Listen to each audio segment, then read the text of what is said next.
Bismillahirrahmanirrahim. Assalamualaikum warahmatullahi wabarakatuh. Alhamdulillahi rabbil alamin. Wassalatu wassalamu ala al-mab'uts rahmatan lil alamin. Nabiyina Muhammad wa ala alihi wa sahbihi wa man tabi'ahum bi ihsanin ila yaumiddin, amma ba'd.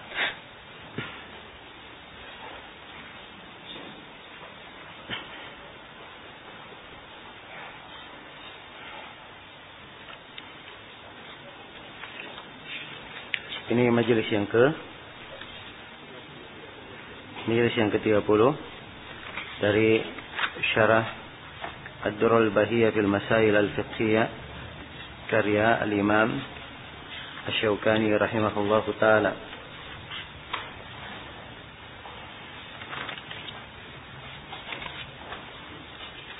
Kemudian berkata Asy-Syaukani rahimahullahu taala, babul walimah.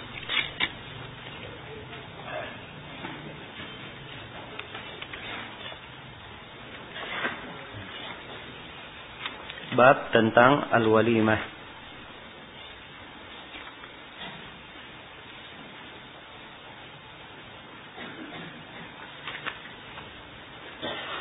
Al-walimah secara bahasa adalah tamamu syai' wa ijtima'uhu, sempurnanya sesuatu atau berkumpulnya sesuatu.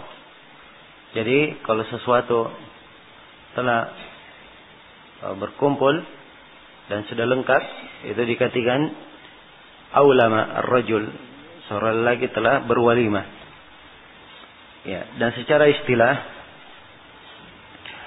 yang dimaksudkan dengan al-walimah adalah ta'amul ursi khassah, adalah makanan karena perkawinan secara khusus, makanan khusus untuk perkawinan. Ya. Ini yang dimaksudkan dengan al-walimah secara apa? Secara bahasa atau secara istilah. Nah,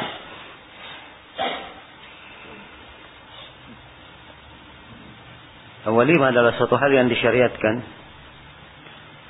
Pensyariatannya diterangkan oleh adillah yang kita akan terangkan insyaallah taala.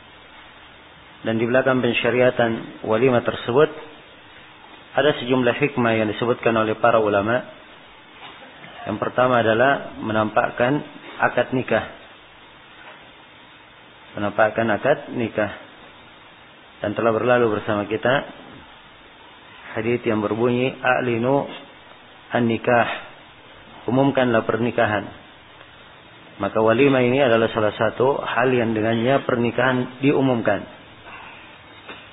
Kemudian yang kedua, dengan melaksanakan walimah ini kita telah melaksanakan salah satu tuntunan dan sunnah Rasulullah sallallahu alaihi wasallam.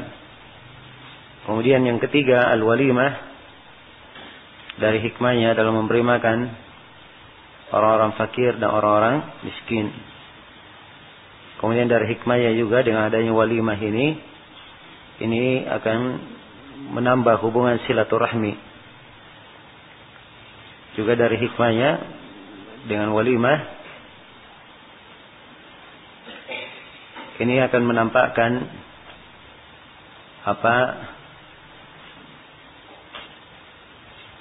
baiknya pernikahan itu, kesejahteraan dan ketenangan yang ada padanya. Ya. Dan sebagian para ulama menambah bahwa walimah ini adalah bentuk kesyukuran kepada Allah Subhanahu wa taala karena nikmat nikah yang dia lakukan. Nah, dan para ulama berbeda pendapat tentang hukum al-walimah.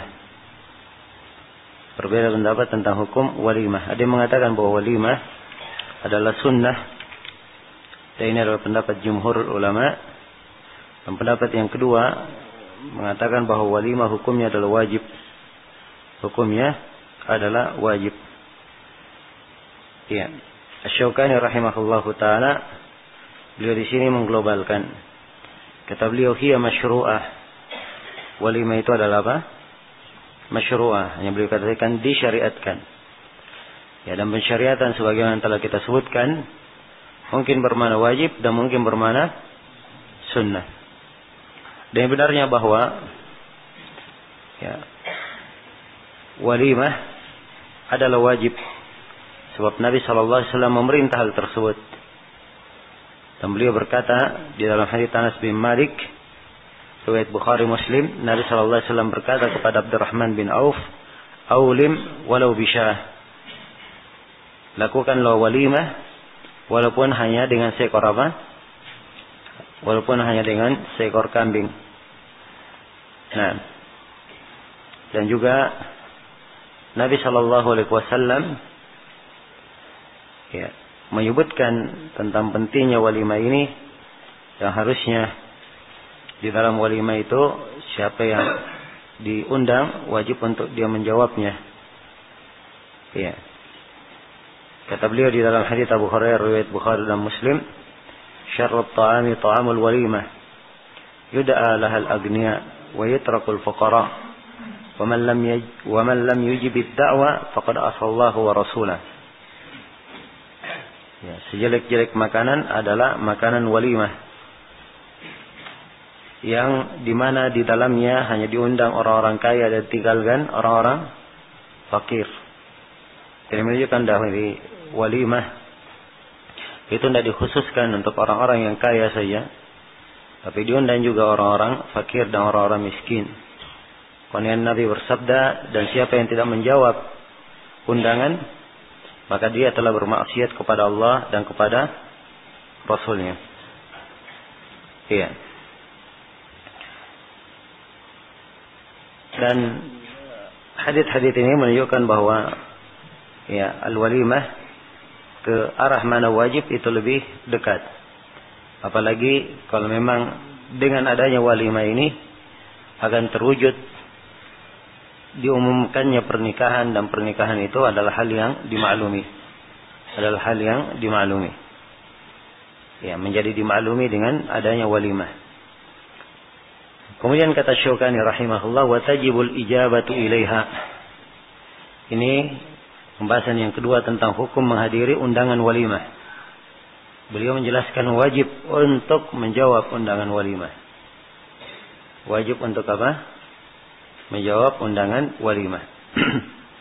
Ini beliau terangkan tentang wajibnya menjawab undangan. Ya. Dan di dalam masalah ini para ulama ada dua pendapat atau ada tiga pendapat.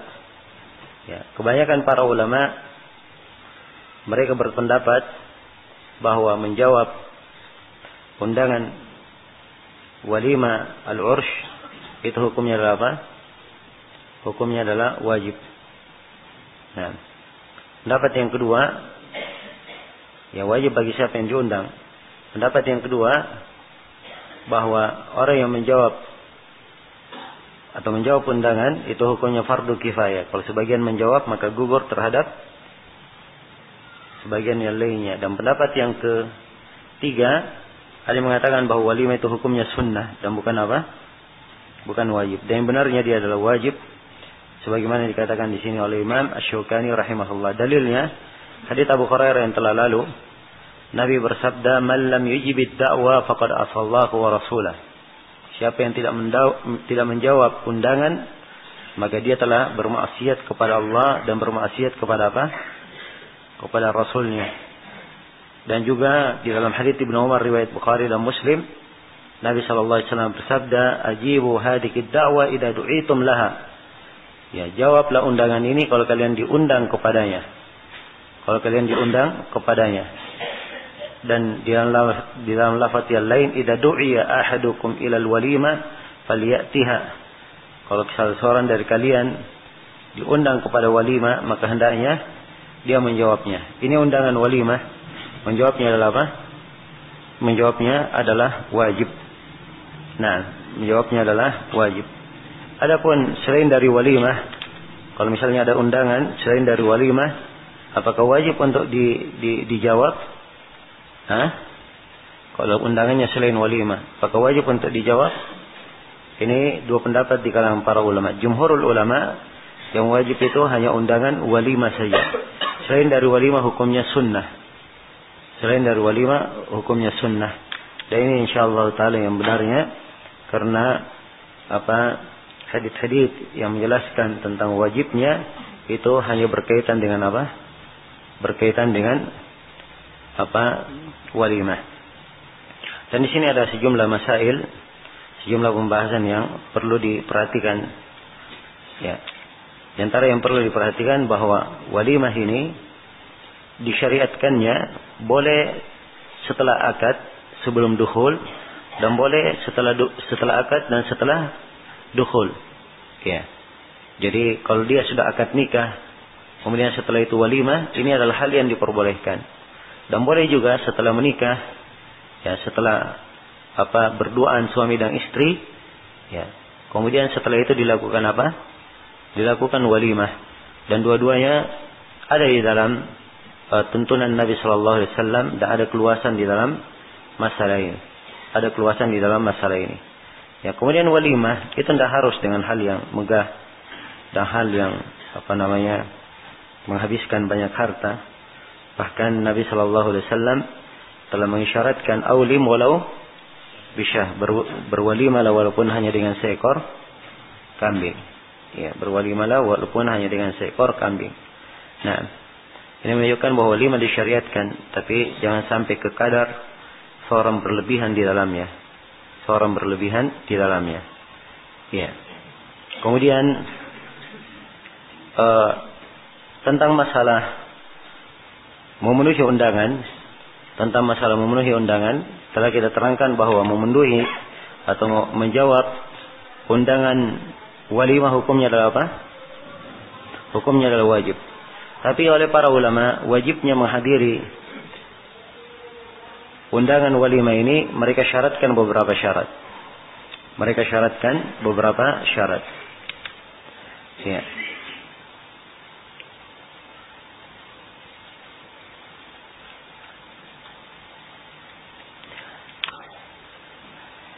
Nah, syarat yang pertama, mereka katakan bahwa walimah yang dimaksud adalah wajib, itu adalah undangan yang pertama. Jadi kalau misalnya dia di dalam acara walimah tersebut ada beberapa kali undangan, maka yang dia jawab yang wajib adalah yang pertama. Dan ini mungkin bisa diambil pendalilannya ya dari kewajiban menjawab walimah. Maka sebatas dia telah menjawab walaupun sekali, maka itu telah mengangkat kewajibannya. Dan ada hadis di dalam hal ini yang menyebutkan bahwa walimah adalah di awal hari. Itu adalah hak. Ya. Nah, namun hadis ini perlu diperiksa kembali. Ya, ada pembahasan yang terkait dengannya. Tapi walaupun hadisnya tidak kuat, maka dalil umum itu sudah cukup untuk memahaminya. Kemudian yang kedua, syarat yang kedua disyaratkan orang yang diundang, ya, orang yang tidak ada udur, orang yang lepas dari udur. Kalau dia udur, ya karena dia sakit misalnya, karena dia melakukan perjalanan, ya, atau selain daripada itu, maka ini gugur kewajiban tersebut. Nah, jelas. Kemudian yang ketiga disyaratkan bahwa tidak ada kemungkaran di tempat walimah itu. Tidak ada kemungkaran. Adapun kalau di situ ada kemungkaran, maka tidak boleh untuk Tidak boleh untuk menghadirinya. Dan akan diterangkan oleh Syukani syarat ini. Tidak boleh ada kemungkaran. Nah, kemudian syarat yang berikutnya Syarat yang berapa sekarang? Syarat yang keempat. Hendaknya yang mengundang itu adalah seorang muslim. Yang mengundangnya adalah seorang muslim. Ya, adapun orang kafir tidak wajib untuk ya dijawab undangannya, bahkan tidak dijawab undangannya semuanya menurut pendapat yang terkuat. Karena orang kafir undangannya kalau dia ada terkait dengan agamanya, ciri-ciri agamanya, maka ini haram untuk dijawab. Dan kalau tidak ada terkait dengan ciri-ciri agamanya, hanya sebatas dia hanya sebatas pernikahan dan tidak ada kemungkaran di situ, maka ini tidak wajib dijawab. Dan bagi Syekhul Islam Ibnu Taimiyah mungkin untuk dijawab kalau ada maslahat syar'i, ya, apakah di dalam mengajak orang tersebut masuk ke dalam Islam atau yang semisal dengan itu. Baik. Kemudian syarat yang kelima, bahwa muslim yang mengundang itu dia adalah muslim yang bukan sedang dihajar. Ya. Sebab di pembahasan hajar kadang ada seorang yang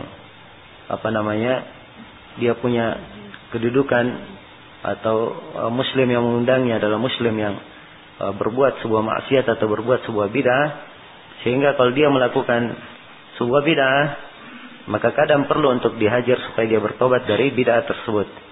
Ya, maka ini disebut oleh para ulama sebagai pensyaratan ya agar supaya diperhatikan, dan tentunya tidak semua orang ya masuk dan menghajar di dalam hal ini.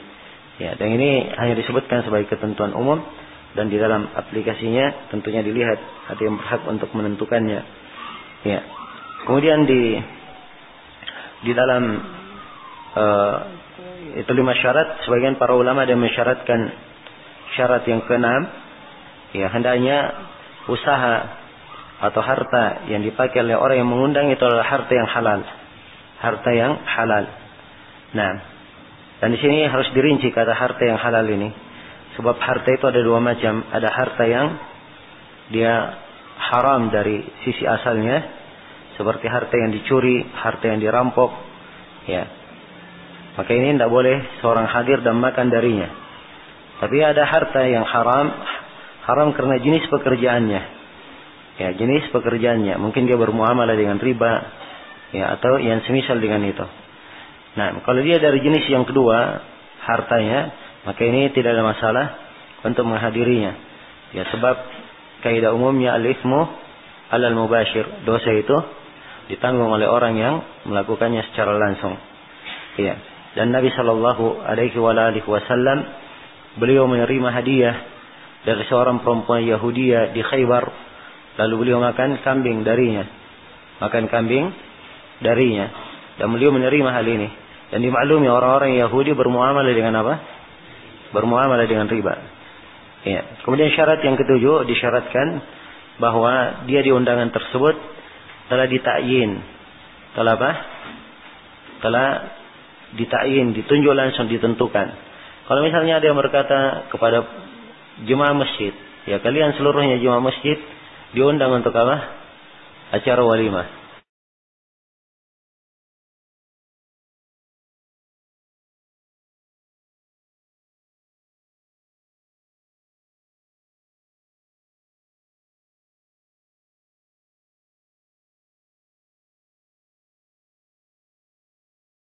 Ditakyin, dan ini telah terpenuhi ketentuan dan syaratnya. Baik, itu 7 ketentuan tentang masalah wajibnya menjawab apa? Menjawab acara walimah. Ya, kemudian kata Syaukani rahimahullah, wa yuqaddamu as-sabiqu thumma al-aqrabu baban. Dan didahulukan, ya kalau terjadi misalnya seorang mendapat 2 undangan dalam sehari, maka didahulukan as-sabiq, yang paling dahulu mengundang. Ya. Nah, kemudian al-aqrabu baban. Kemudian yang paling dekat pintunya. Yang paling dekat apa? Pintu dari rumahnya. Nah. Ya, ini ada hadits yang menjelaskan tentang hal ini, tapi haditsnya lemah.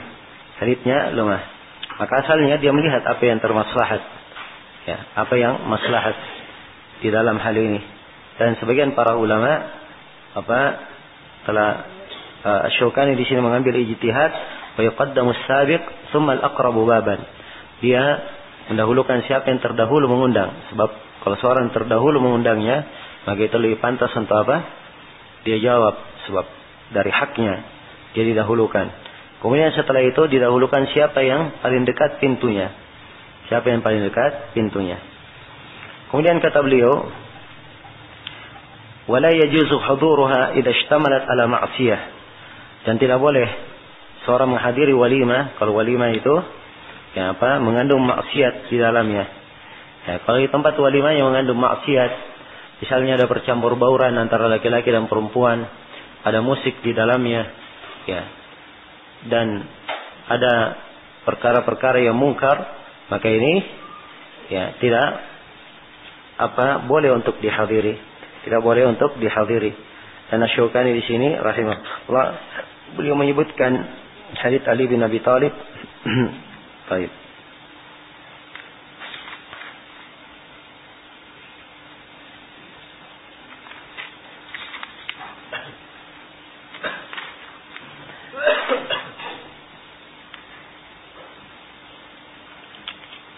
Ya.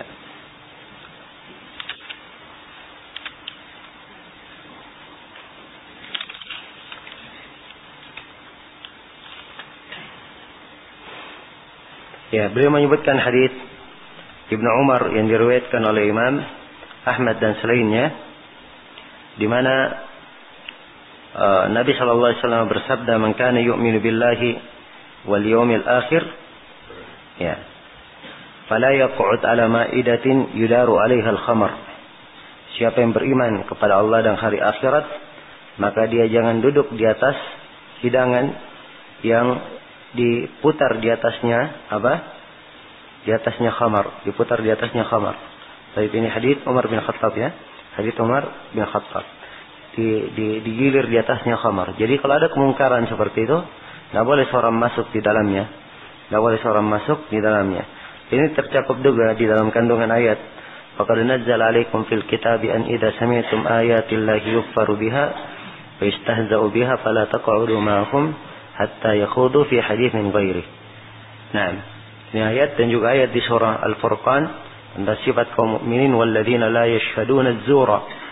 Orang-orang yang beriman itu mereka tidak menyaksikan hal yang zur. Nah, itu dari hal yang zur tidak boleh dihadiri. Tidak boleh dihadiri. Baik. Selesai sudah pembahasan tentang walimah. Kemudian setelah itu beliau berpindah. Beliau berkata faslun. Fasal ini tentang al-aqiqah. Tentang al-aqiqah.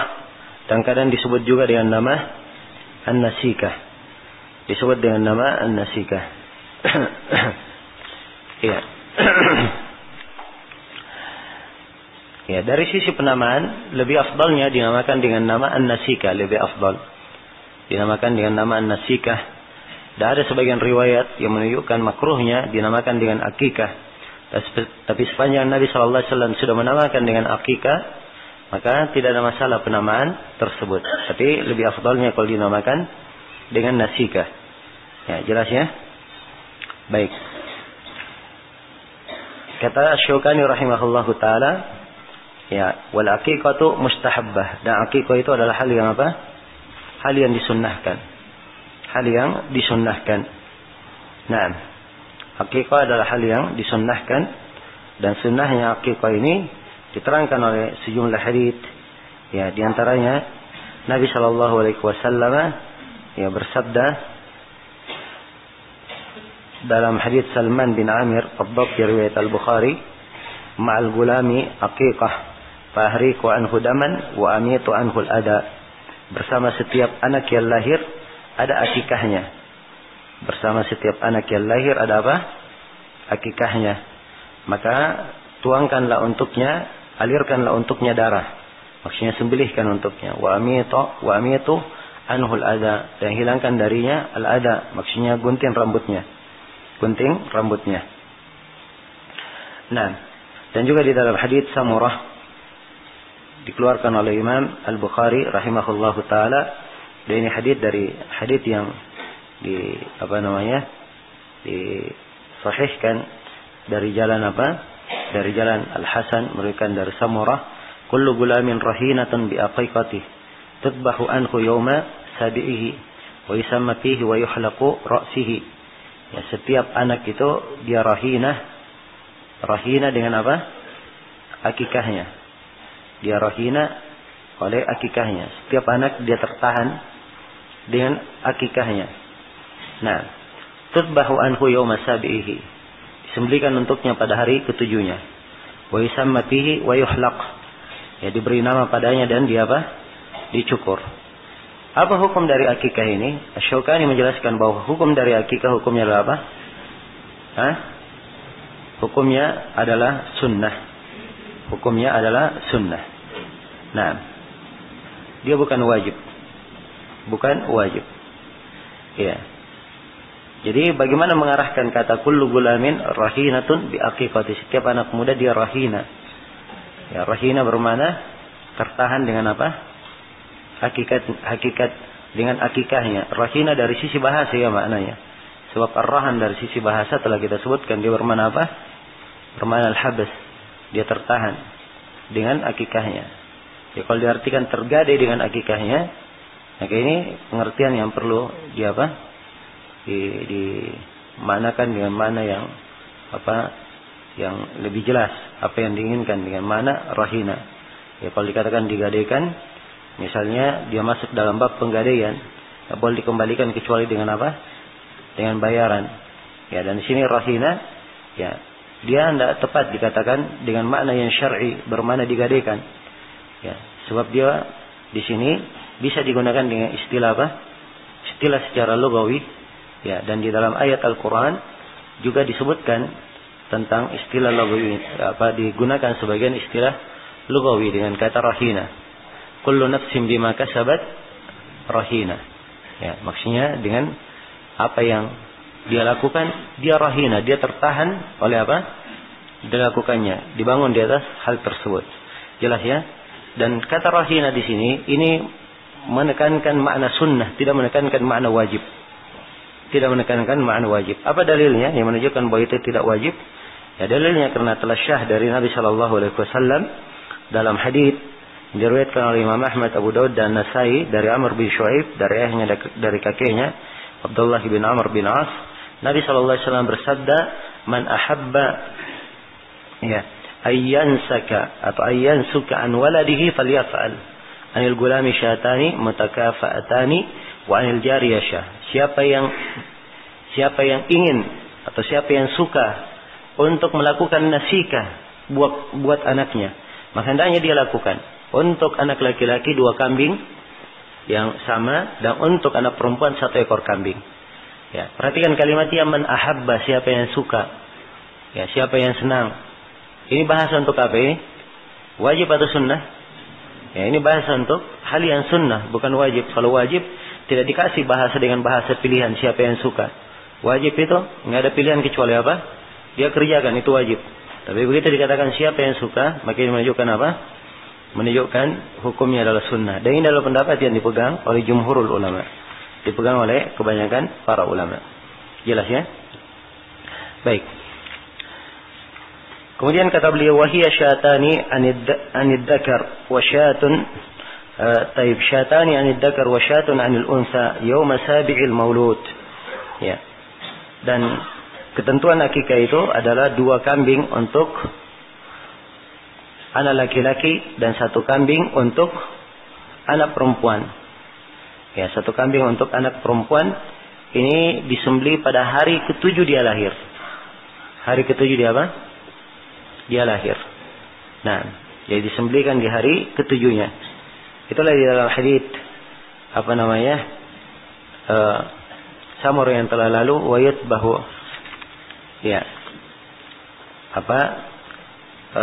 Tutbahu anhu yawma sabi'ihi. Ya. Tutbahu anhu yawma sabi'ihi. Disembelihkan untuknya pada apa? Pada hari ke-7-nya. Nah, dia disebut dengan yaum. Ya. Dan yaumnya disandarkan kepada ke-7. Maka ini menunjukkan diiktibar kata hari itu.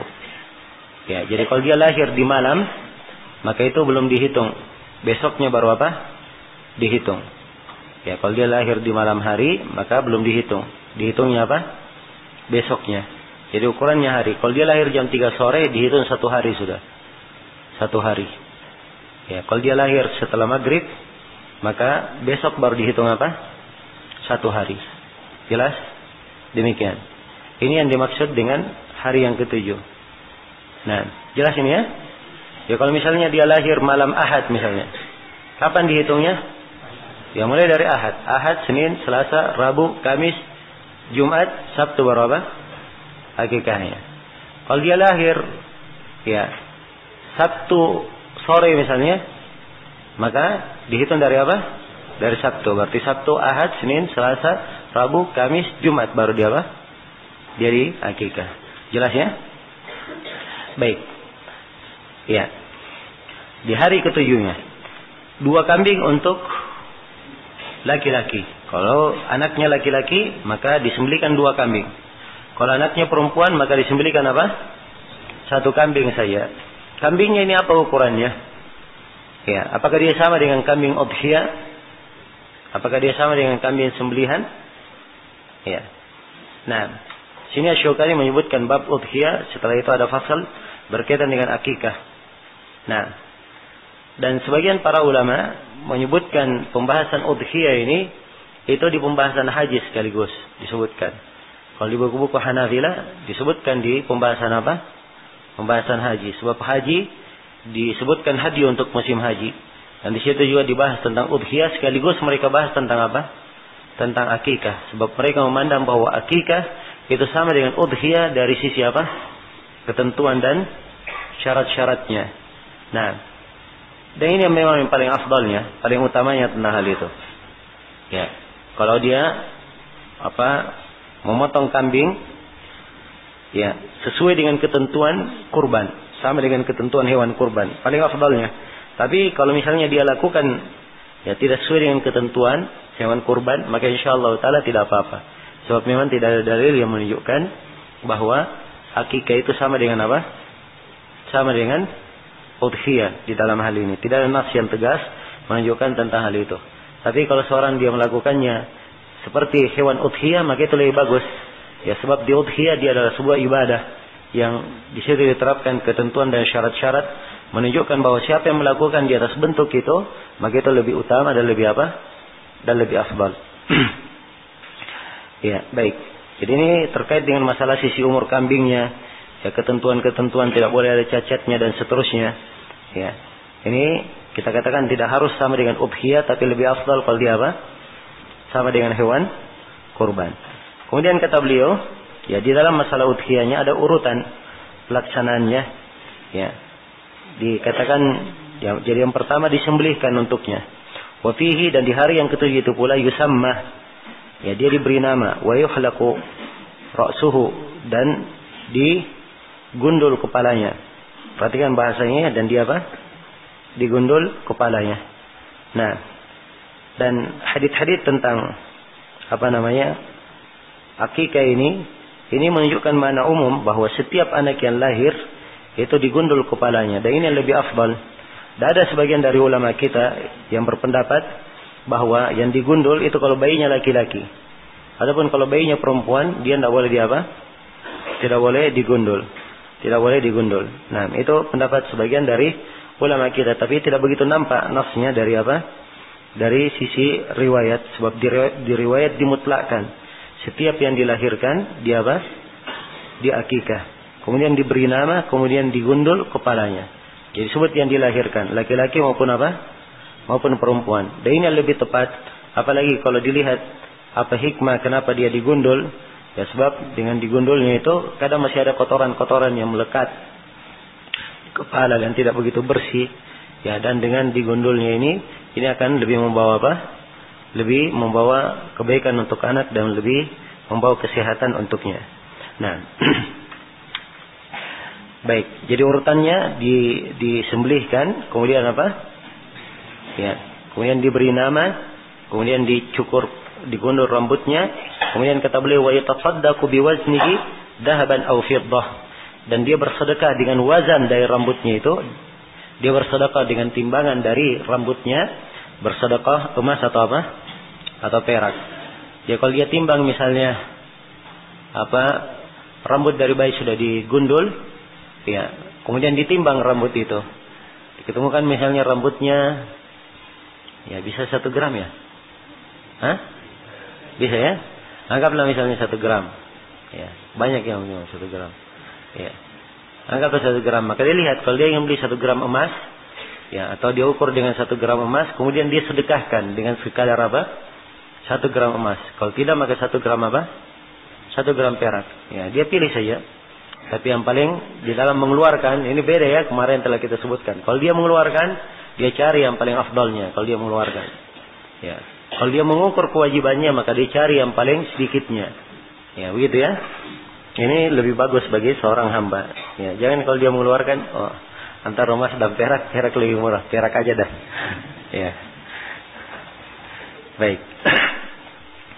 Jadi ini ketentuan dari akikah. Ya.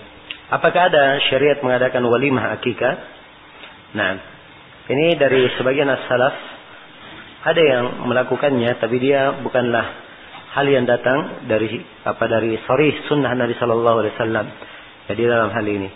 Nah, dan dengan adanya maksud penyembelihan dan disembelih, kalau diadakan acara walimah tidak ada masalah, insyaallah taala.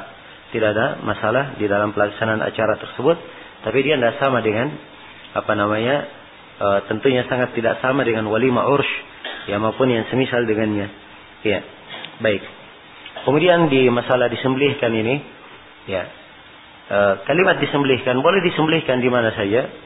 Ya, kalau dia melihat ada maksud yang baik di dalam penyembelihannya, dan tidak harus dia disembelih di tempatnya sendiri, di desanya sendiri. Ini tidak sama dengan zakat, tidak sama dengan dengan udhiyah. Ya, sudah kita sebutkan ya, dia tidak sama dengan tidak sama dengan udhiyah. Jadi kalau misalnya saya di Makassar misalnya, saya melihat sebagian orang di tempat lain lebih perlu, ya saya kirim ke sana biaya untuk beli kambing, dibelikan kambingnya di sana, maka tidak ada masalah.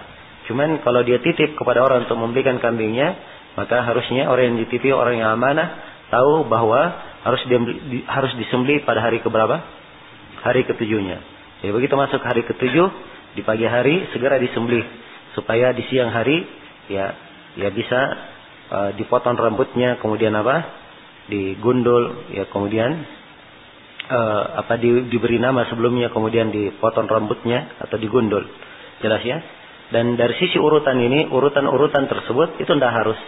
Ya, kalau dia ingin memberi nama dahulu, kemudian setelah itu dia menggundul, kemudian dia setelah itu menyembelih, ya tidak ada masalah. Tapi kalau dia ikuti sesuai dengan dia ingin sesuai dengan nas, maka di dalam nasnya dia sembelih dahulu, kemudian diberi nama, kemudian digundul. Baik. Selesai pembahasan tentang akikah. Kemudian kata Imam Asy-Syaukani rahimahullahu taala, kitabut tib. Ya, kitab tentang pengobatan. Nah, dan ini dari kekhususan buku Asy-Syaukani rahimahullah. Kalau jarang diketemukan dalam buku fikih, ada yang memasukkan pembahasan tib di mana? Di buku fikih. Biasanya pembahasan tib ini dia cenderung disebutkan di buku-buku adab, ya, dan yang semisal dengannya. Dan ada buku-buku khusus, ya, memuat tentang tib, seperti Tibbun Nabawi misalnya, buku-buku Tibbun Nabawi karya Dahabi maupun karya Ibnul Qayyim. Dan Ibnul Qayyim sendiri asal kitab Tibbun Nabawi beliau itu dari Zadul Ma'ad. Dari Dari Zadul Ma'ad. Juga beliau sebutkan di situ jumlah yang sangat baik tentang pembahasan tib. Dan di sini beliau singgung tentang masalah tib, ya, tentang masalah pengobatan. Dan di sini beliau uraikan sejumlah perkara, ada 6 hal yang kita garis bawahi. Yang pertama tentang syariat berobat. Kata Syaukani rahimahullah, yajuzu at-tadawi. Dibolehkan untuk berobat. Ya, dibolehkan untuk berobat sebab Nabi sallallahu alaihi wasallam menganjurkan hal tersebut. Di dalam hadits Jabir yang diriwayatkan oleh Imam Muslim, Nabi sallallahu alaihi wasallam bersabda, "Likulli da'in dawa, fa idza usiba dawa'ud da'i bari'a bi idznillah." Setiap penyakit itu ada obatnya. Setiap penyakit ada apa? Ada obatnya. Apabila obat dari suatu penyakit apabila obat telah menimpa sebuah penyakit atau sudah diberikan kepada sebuah penyakit, maka dia akan sembuh dengan izin Allah. Jelas ya?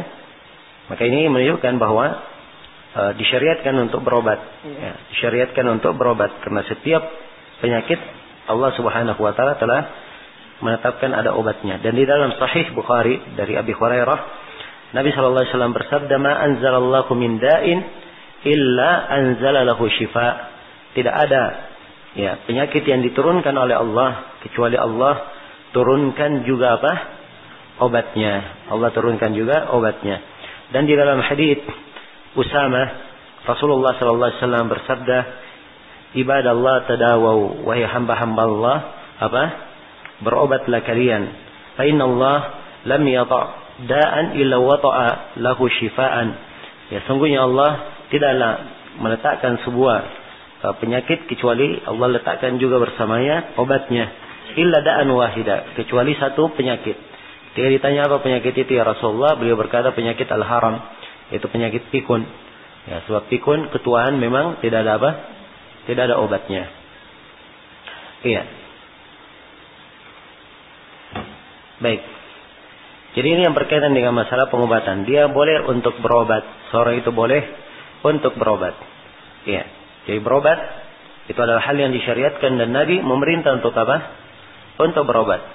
Ya, memerintah untuk berobat. Dan ini tidak bertentangan dengan makna tawakal. Tidak bertentangan dengan makna apa? Tawakal. Sebab tawakal dari maknanya adalah mengambil apa? Mengambil asbab, menjalani sebab. Ya, menjalani sebab. Dan ini tidak bertentangan dengan anjuran Nabi sallallahu alaihi wasallam. Tapi kalau ditanya yang mana lebih afdal? Dia menyerahkan urusannya kepada Allah atau dia berobat? Kata Syaukani, ini pembahasan yang kedua.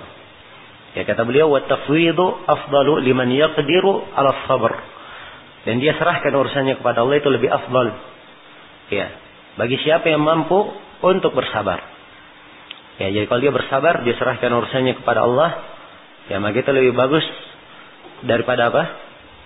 Daripada berobat. Daripada berobat. Nah, dan ini masalah dirinci ya, di banyak sudut dilihat. Ya, sebab hukumnya tidak semudah yang digambarkan. Sekarang seorang kalau dia tidak berobat, ya, dia tidak berobat, dia punya kemampuan untuk berobat. Dan obat itu akan menyembuhkannya. Kalau dia tidak berobat akan mengantar kepada kecelakaan jiwanya.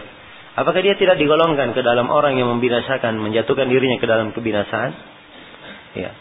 Ini juga dipertimbangkan. Sebab mungkin dia tergolong di dalam hal tersebut. Karena sebab-sebab ya kesembuhan dibukakan untuknya, tapi dia tidak apa? Tidak mengambilnya. Ya, tidak mengambilnya. Allah Subhanahu wa taala berfirman, "Wala tulqu biaydikum ila tahluka." Dan jangan kalian melemparkan diri kalian ke dalam kebinasaan. Allah Subhanahu wa taala berfirman, "Wala taqtulu anfusakum, innallaha kana bikum rahima." Dan jangan kalian membunuh diri kalian, sesungguhnya Allah Maha merahmati kalian. Ya. Maka seorang hamba melihat ya keadaannya di dalam hal ini. Ya. Dan tidak diragukan kalau dia misalnya bersabar terhadap sebuah penyakit dan penyakit ini dia mampu untuk bersabar dengannya, ya dia tinggalkan berobat ya dengan hal tersebut, maka tidak ada masalah. Sebab berobat memang itu adalah hal yang diperbolehkan, bukan apa? Bukan wajib. Ya, bukanlah sebuah kewajiban ya seorang itu berobat.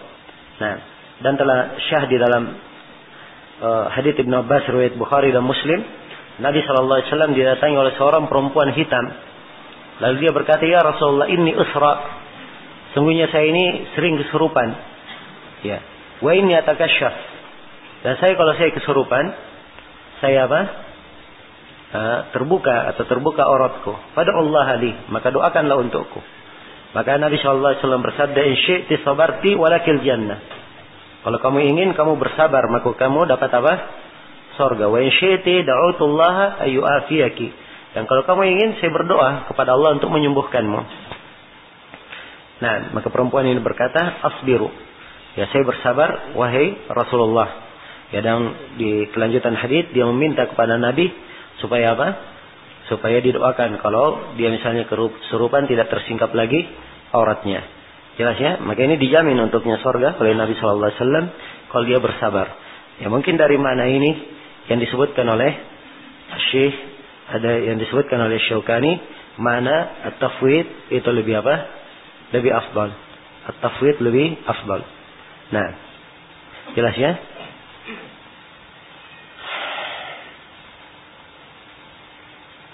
Baik. Kemudian Syaukani di sini sebutkan hadis dari hadis Ibnu Abbas tentang dalil yang menunjukkan bahwa dia bertawakal itu lebih baik. Tawakal dibarengi dengan kesabaran itu lebih bagus. Beliau sebutkan hadis Ibnu Abbas tentang 70 orang yang masuk ke dalam surga tanpa hisab dan tanpa adab. Dan mereka humul ladzina la yastarqun wa la yatatayyarun wa la yaktawun wa ala rabbihim yatawakkalun. Mereka ini yang tidak minta diruqyah dan mereka tidak tidak melakukan tiarah, dan mereka tidak melakukan kai, ya, dan mereka bertawakal kepada Rabbnya. Mereka bertawakal kepada Rabbnya. Nah, dan pendalilan dengan hal ini, ya, pendalilan dengan apa yang beliau sebutkan ini kurang begitu nampak, ya, kurang begitu nampak. Sebab di sini, ya, adalah pembahasan istirqa, meminta ruqyah, ya, dan seseorang, ya, walaupun tidak diruqyah, dia bisa bersabar. Dia bisa apa? Bisa bersabar dan bisa menempuh sebab sendiri, walaupun dia meruqyah dirinya sendiri. Tapi begitu dia minta kepada orang lain, maka ini menunjukkan makna karaha. Jadi berbeda secara umum dengan kata apa? Kata dia berobat, ya, pada hal yang selain daripada perkara ruqyah. Jelas, ya? Maka itulah tadi saya katakan bahwa ini masalah, ya, tidak semudah yang dibayangkan, ya, dilihat sudut-sudutnya. Maka kadang di suatu keadaan dikatakan dia berobat itu lebih afdal, dan kadang di satu keadaan dikatakan bahwa dia bersabar itu apa? Itu lebih afdal. Nah, kemudian dikatakan di sini oleh Syaukani rahimahullah, wa yahrumu bil muharramat. Ya. Berobat dengan hal-hal yang diharamkan itu hukumnya haram, kata beliau. Ya, perkara tersebut diharamkan, ya, sebab telah syah dalam hadits Abi Hurairah riwayat Muslim, ya, Nabi sallallahu alaihi wasallam naha 'anid dawa al-khabith. Beliau melarang dari apa? Dari obat yang khabith, ya. Khabith ini adalah hal yang tidak baik. Nah, hal yang tidak baik. Baik, saya sebutkan diriwayatkan oleh Muslim, ya. Asy-Syaukani menyebut dalam riwayat Muslim. Ya, tapi di talik disebutkan bahwa Imam Muslim tidak mengeluarkannya.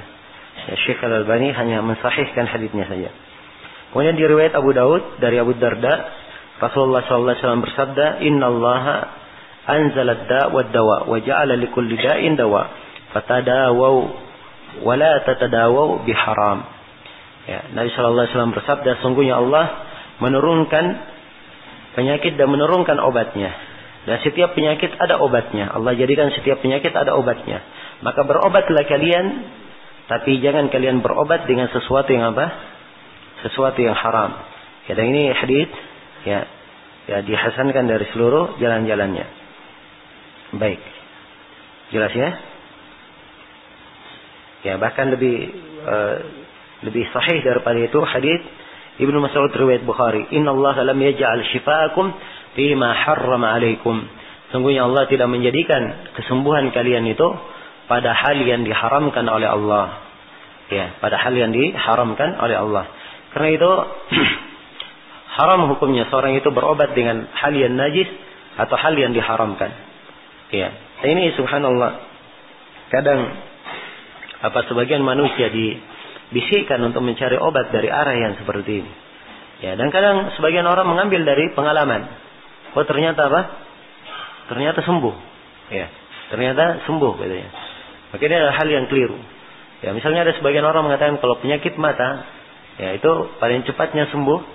Ya, begitu awal kali dia bangun, ya, dia buang air kecil, ya, maka dia gosokkan ke matanya. Ya. Nah, katanya itu mujarab, langsung sembuh. Ya, kalau dia sembuh, maka ini adalah hal yang keliru dia melakukannya. Sebab itu adalah perkara yang apa? Perkara yang diharamkan. Tidak boleh seorang berobat dengan hal yang najis. Ya, demikian pula saya telah singgungnya tentang masalah berobat pakai cacing itu untuk penyakit tipes, ya, dan semisal dengan itu. Nah, kemudian kata Syaukani rahimahullah, wa yukrahu al-iktiwa. Ya, dan makruh untuk melakukan iktiwa, untuk melakukan kai. Ya, melakukan apa? Kai, pengobatan ini dengan apa? Menggunakan apa? Api atau menggunakan besi panas. Jadi kai ini besi panas dipanaskan di api, dia sudah panas, maka dia ditempelkan di bagian tubuh orang yang sakit. Nah, ini biasanya, ya, pengobatan yang terakhir. Ya, kalau tidak ada jalan lain lagi, dengan cara al-kai ini sudah. Dengan cara al-kai. Ya, karena itu masyhur di kalangan orang-orang Arab dikatakan akhirud dawa al-kai. Akhir dawa adalah apa? Al-kai. Kalau tidak ada jalan lain lagi, baru pakai apa? Baru pakai al-kai. Nah, al-kai ini hukumnya makruh. Dan memang terbukti ya dari sisi ini dia untuk penyakit-penyakit yang yang sulit disembuhkan dengan yang lain, banyak yang bisa sembuh dengan apa? dengan cara decay ini. Ya, dengan cara decay. Nah, sampai saya pernah dengar ada sebagian orang yang sakit, ya, katanya sampai lidahnya keluar, nggak bisa masuk dengan obat apapun, nggak bisa masuk. Ya begitu decay, kembali langsung masuk. Ya, kena api, sengatan api di bagian dari punggungnya, ya, langsung beroperasi semua, urat-urat dan ototnya kembali, lidahnya masuk. Tapi ini adalah di sini diterangkan oleh Asy-Syaukani, ini hukumnya apa? Hukumnya makruh. Ya, sisi makruhnya Nabi menjelaskan ya dalam hadits riwayat Bukhari dan Muslim, diterangkan oleh Nabi sallallahu alaihi wasallam dari hadits Ibnu Abbas ya, bahwa obat itu pada 3 hal. Yang pertama pada syartatu mihjam. Ya, pada apa? Pada sobekan pisau hijama. Ya. Nah, ini tentang hijama ya. Nah, jadi hijama ini obat disebut ya rahmatullah. Disebut obat dan disebut sobekan. Maka ini menunjukkan afdalnya kalau seorang hijama itu dia pakai apa? Pakai sobekan, atau dia pakai pisau. Nah, seperti sekarang ini orang pakai apa? Itu pakai jarum. Ya. Itu kurang tidak mencocoki. Ya. Pakai syarta itu lebih apa? Itu lebih mencocoki ketentuan Nabi. Ya, boleh saja kalau ditusuk keluar darahnya, supaya memang maksud dari hijama mengeluarkan apa? Mengeluarkan darah. Ya. Tapi orang-orang yang ahli hijama juga ya menyebutkan bahwa dengan disobek itu lebih apa? Itu lebih bagus hasilnya. Baik. Jelas ya, fi syarta al-mihjam atau syarba aslin. Ini obat yang kedua dalam meminum asal, dalam meminum apa? Madu. Au kayyatin binar, atau dia kay dengan apa? Dengan api yang ketiga. Tapi Nabi menyebutkan wa anha ummati anil kay, dan saya melarang umatku dari apa? Kay. Jadi beliau sebutkan obat adalah kay, setelah itu beliau sebutkan larangan. Ini menunjukkan hukumnya apa? Hukumnya makruh. Yang dikatakan larangan bermakna haram, untuk apa disebutkan? Jelas ya? Untuk apa disebutkan? Karena itu di lafaz yang lain, wa ma uhibbu an aktawiya, dan saya tidak senang untuk melakukan kay. Beliau sendiri tidak senang untuk melakukannya. Baik, jadi kay ini hukumnya adalah apa? Hukumnya adalah makruh. Dan Nabi sallallahu alaihi wasallam pernah mengkay orang. Ya, beliau mengkay Sa'ad bin Mu'adz ya, dalam kuhul beliau ya, dari sebagian luka di lengannya itu 2 kali. 2 kali beliau mengkaynya. Di dalam hadits yang diriwayatkan oleh Imam Muslim dari Jabir. Jelas ya? Maka ini insyaallah taala ya menunjukkan bahwa al-kay adalah pengobatan disyariatkan, tapi hukumnya apa? Hukumnya makruh. Kemudian kata beliau, wala ba'sa bil hijamah, dan tidak apa-apa untuk hijamah. Ini syariat tentang apa? Berhijamah, dan hijamah itu telah berlalu penyebutan tentang disyariatkannya.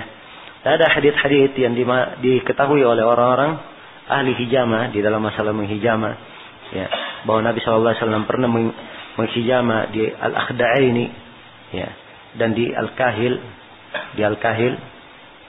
ya. Kemudian ini nama-nama tempat ya, kahil, di mana kahil itu? Dia di punggung, mendekati kemana? Ke leher. Ya. Dan beliau berhijamah pada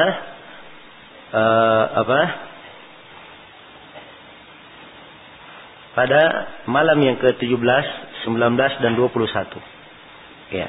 Dan 21 atau hari ke-17, 19 dan 21. Ya, ini disebutkan di sini. Ya, diambil faedah dan manfaat bahwa mungkin di hari tersebut itu lebih utama berhijamah daripada di hari yang lainnya. Tak ada ketentuan-ketentuan disebutkan dari sisi hari, kemudian disebutkan dari sisi berapa hari setelah dia hijamahnya lagi. Ya. Dan sekiranya ini adalah hal yang dimaklumi ya. Ya, ada hal yang ditetapkan oleh syariat bahwa Nabi melakukannya, maka itu adalah sebab syar'i, sepanjang nasnya sahih dilakukan tidak apa-apa. Dan ada yang ditetapkan dari sisi percobaan. Dari sisi percobaan, sepanjang telah syah dari sisi percobaan, maka itu juga boleh untuk diamalkan. Baik. Sebab asalnya berobat itu kita diberikan kebebasan untuk berobat. Yang penting jangan berobat dengan apa? dengan hal yang haram. Dan ini dalil umum bahwa Islam itu membuka pintu selebar-lebarnya di dalam kedokteran. Ya, sehingga seorang bisa melihat apa obat yang cocok. Ya, apa obat yang cocok dan mencari pengobatan untuk sebuah penyakit. Sebab memang asalnya setiap obat yang turun Allah Subhanahu wa taala jadikan padanya, setiap penyakit yang turun ada Allah Subhanahu wa taala jadikan ada obatnya. Ya, obat ini diketahui oleh orang yang mengetahuinya dan tidak diketahui oleh orang yang tidak mengetahuinya. Jelas ya? Kemudian terakhir di sini beliau terangkan tentang ruqyah. Kata beliau, wa bir ruqyati bima yajuzu minal aini wa ghairiha. Ya, dan juga tidak apa-apa seorang itu melakukan ruqyah. Ya, tapi ruqyah dengan hal yang boleh. Ya. Dari ain atau dari selainnya. Nah, di sini pertama beliau terangkan bahwa meruqyah itu tidak apa-apa. Ruqyah tidak apa-apa. Sebutkan tidak apa-apa sebab memang telah syah sejumlah hadits dari Nabi sallallahu alaihi wasallam tentang syariat meruqyah. Syariat apa? Syariat meruqyah ini. Dan beliau menganjurkan untuk hal tersebut dan memberikan rukhsah untuk hal tersebut. Nah, ini banyak sekali hadits-hadits yang menjelaskan tentang ruqyah. Ya, tapi beliau berikan ketentuan ruqyahnya dengan hal yang boleh. Yang menunjukkan bahwa ruqyah ada yang boleh dan ada yang apa? Tidak diperbolehkan. Di antara ketentuan bolehnya ruqyah, yang pertama, ruqyah tersebut tidak ada bentuk kesyirikan di dalamnya. Tidak ada bentuk kesyirikan di dalamnya. Sebagaimana di dalam hadits Auf bin Malik yang diriwayatkan oleh Imam Muslim, Rasulullah sallallahu alaihi wasallam bersabda, "I'ridu alayya ruqakum, la ba'sa birruqa ma lam yakun fihi syirk." Ya, tunjukkan kepadaku bagaimana ruqyah kalian. Tidak apa-apa dengan ruqyah yang tidak ada kesyirikan di dalamnya. Tidak apa-apa dengan ruqyah yang apa? Tidak ada kesyirikan di dalamnya. Maka ruqyah tersebut sepanjang tidak ada bentuk kesyirikan di dalamnya, maka tidak ada masalah. Dan para ulama menyebutkan syarat lain dari syarat ruqyah. Hendaknya ruqyah tersebut dengan bahasa yang dipahami. Dengan bahasa yang apa? Dengan bahasa yang dipahami. Ya, adapun kalau dia dengan bahasa yang tidak dipahami, maka itu tidak diperbolehkan. Maka ini ketentuan umum di dalam ruqyah yang hendaknya diperhatikan. Ya, dan ruqyah ini dia boleh meruqyah dari ain, ya, penyakit ain maupun penyakit yang lainnya. Untuk penyakit ain telah syah dari Anas bin Malik, ya, dalam riwayat Imam Muslim bahwa Rasulullah memberikan rukhsah keringanan fi ruqyati minal aini wal huma wan namlah. Nabi sallallahu alaihi wasallam memberikan keringanan untuk meruqyah dari penyakit ain. Ya, penyakit apa? Penyakit ain. Ini penyakit karena adanya pandangan mata yang hasad. Ya, pandangan mata yang hasad.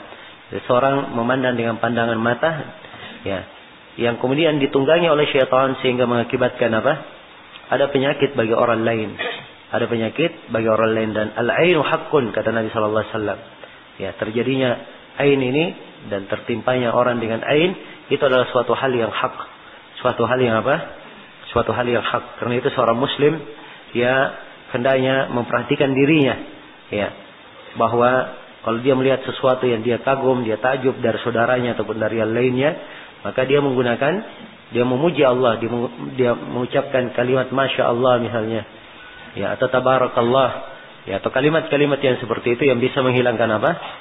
Menghilangkan ain dan menghilangkan, ya, hasad dari dirinya. Nah, ya. Dan ruqyah ini boleh dari penyakit apa saja. Sebab asalnya, ya, Nabi telah memberikan ketentuan tentang ruqyah secara umum. Yang penting ruqyahnya tidak ada apa? Tidak ada bentuk kesyirikan. Dan sepanjang ruqyah itu bisa memberi manfaat, maka Nabi telah membuka jalur umum. Beliau berkata, "Man istata'a minkum ayyam fa'a akhahu falyaf'al." Siapa di antara kalian yang bisa memberi manfaat kepada saudaranya, hendaknya apa? Hendaknya dia lakukan. Iya. Baik, selesai sudah ya yang berkaitan dengan masalah ruqyah. Ini pembahasan ruqyah ada sudut-sudut dan perkara-perkara yang kadang perlu dijelaskan. Ya. Tapi banyak hal yang terkait dengan masalah etika. Ya, meruqyah sebab mengobati, ya namanya meruqyah, yaitu bisa diobati dengan banyak cara dan yang diobati juga banyak hal. Mungkin dia penyakit, ya mungkin juga orang yang kesurupan dan yang lainnya. Dan ini ada ketentuan-ketentuan yang ada ukuran-ukurannya. Ya, di sini Asy-Syaukani hanya menyinggung ringkas dan sederhana. Karena itu kita juga menyinggungnya sederhana saja. Ya, tidak usah terlalu banyak. Insyaallah di kesempatan lain, ya kita lihat nanti pembahasannya. Kemudian berikutnya kata Imam Asy-Syaukani rahimahullahu taala, Kitabul Wakalah. Ya. Ini pembahasan tentang al-wakalah atau bisa disebut juga dengan al-wikalah. Bisa di fathah wawunya dan bisa di apa? Di kasrah wawunya. Ya, dan al-wakalah yaitu dari kalimat taukil, ya. Jadi kalau dikatakan wakaltu amri ila Allah, saya serahkan perkaraku kepada Allah, ya. Saya wakilkan perkaraku kepada Allah, artinya saya serahkan perkaraku kepada Allah. Jadi wakalah secara bahasa bermakna apa? At-tafwid, seorang menyerahkan. Ya, menyerahkan. Itu namanya al-wakalah secara bahasa. Dan secara istilah, al-wakalah itu adalah istinabatu jaizit tasarruf mithlahu fima tadkhuluhu an-niyabah. Ya, seorang yang tasarrufnya boleh, ya, seorang yang boleh transaksi, dia mengangkat wakil, ya, atau mengangkat pengganti dengan orang yang semisal dengannya. Jadi dia juga orang yang jaizut tasarruf. Ya, pada hal-hal yang mungkin, ya, untuk diwakilkan, untuk digantikan. Ada hal-hal yang mungkin apa? Dia digantikan. Ya, jadi nampak di sini ya bahwa disyaratkan dalam wakalah, pertama orang yang mewakilkan. Ya. Kemudian yang kedua, orang yang diwakilkan kepadanya. Orang yang diwakilkan kepadanya. Kemudian sudut yang ketiga adalah hal yang diwakilkan kepadanya. Adapun orang yang mewakilkan, ini pemilik hak, ya pemilik hak, orang yang mewakilkan, dia hendaknya jaizut tasarruf. Jaizut tasarruf telah kita bahas. Dia harus berakal, harus apa? Harus balik. Ya, kemudian dia adalah orang yang rasyid, dia bisa ya berbuat dengan apa yang dia miliki, ya sesuai dengan sewajarnya, dengan hal yang sewajarnya. Ini jaiz at-tasarruf. Ya, jelas ya? Nah, jadi kalau dia ada orang yang seperti ini, dia wakilkan kepada orang lain, maka orang itu juga disyaratkan sama dengan dia. Tidak boleh dia wakilkan kepada orang yang tidak waras atau yang belum mumayyiz dan seterusnya. Jelas ya? Kemudian dia wakilkan pada amalan yang mungkin untuk apa? Mungkin untuk diwakilkan. Pada amalan yang mungkin apa? Untuk diwakilkan. Ya. Ada amalan-amalan yang mungkin dimasukkan di situ. Bisa masuk pewakilan di dalamnya. Ya. Jelas ya? Ada amalan yang berkaitan dengan hak-hak anak Adam, itu bisa diwakilkan. Ada amalan-amalan juga bisa berkaitan dengan masalah ibadah juga bisa diwakilkan. Ya. Jelas? Berkaitan dengan anak Adam misalnya dalam masalah akad, ya, menentukan akad, jual beli, sewa, meminjam, ya, kemudian transaksi, mudharabah, ya, kemudian di dalam mempasakh, misalnya di dalam masalah talak, itu boleh diwakilkan dalam masalah khulu, dalam masalah membebaskan, ya, dan seterusnya. Demikian pula di dalam ibadah ada sebagian hal yang boleh diwakilkan seperti ya di dalam pembagian sedekah, pembagian zakat, mengeluarkan zakat, ya di dalam membayar nadar, membayar kafarah, dia boleh wakilkan kepada orang lain. Demikian pula menghajikan, mengumrahkan, ini juga boleh karena dalil datang menunjukkannya. Tapi pada hal yang tidak boleh ada di dalamnya niyabah, maka tidak boleh diwakilkan di situ. Seperti sholat 5 waktu, boleh diwakilkan atau tidak? Tidak boleh. Jelas ya? Maka ini adalah hal yang tidak boleh diwakilkan. Nah, demikian pula misalnya di dalam masalah menjalani hukuman, ya. Ya, seorang apabila menjalani hukuman, maka tidak boleh diwakilkan kepada orang lain. Ya. Jelas ya? Ya, dia kena hukum mati. Dia katakan sudah, kamu saja wakili saya. Ya. Baik. Jadi wakalah ini pada hal yang mungkin untuk diwakili. Baik, tentang wakalah ini dia adalah hal yang diperbolehkan. Adanya wakalah itu adalah hal yang diperbolehkan. Pembolehannya ada di dalam Al-Quran, dari dalam Sunnah Nabi Sallallahu Alaihi Wasallam, dan disepakati oleh para ulama. Adapun dari Al-Quran, Allah Subhanahu Wa Taala berfirman yang mengisahkan tentang apa? tentang ya beberapa kisah, ya ada kisah di surah Al-Kahfi, ya fab'athu ahadakum biwarikikum hadhihi ilal Madinah. Kirimlah salah seorang dari kalian ya dengan membawa mata uang perak kalian ini ke Madinah. Maka ini dia yang dikirim ini sebagai apa? Sebagai wakil ya dari Ashabul Kahfi untuk membeli makanan di mana? Di Madinah, di kota. Ya, demikian pula Nabi Yusuf, beliau berkata, ij'alni ala khazainil ard. Biarkan saya memegang ya perbendaharaan bumi, maksudnya gudang-gudang makanan ya. Dan juga di dalam Al-Quran di pembagian zakat wal amilina alaiha, dan orang-orang yang menjadi amil di atasnya. Amil ya bukan orang yang langsung, tapi dia adalah wakil dari imam ya, wakil dari pemimpin yang memegang pembagian zakat tersebut. Jelas ya? Maka ini dari ayat-ayat Al-Quran dan dari hadits Rasulullah SAW telah syah ya, sejumlah hadits di mana Nabi SAW mewakilkan Abu Rafi' untuk mengurus akad nikahnya dengan Maimunah. Ya, demikian pula Nabi SAW mewakilkan Abu Bakar untuk menjaga zakat. Ya, demikian pula Nabi SAW memerintah kepada Unais untuk mendatangi perempuan, seorang lelaki yang dianggap berzina dengan pegawainya. Ya. Nabi mengutus Unais ya untuk hal tersebut.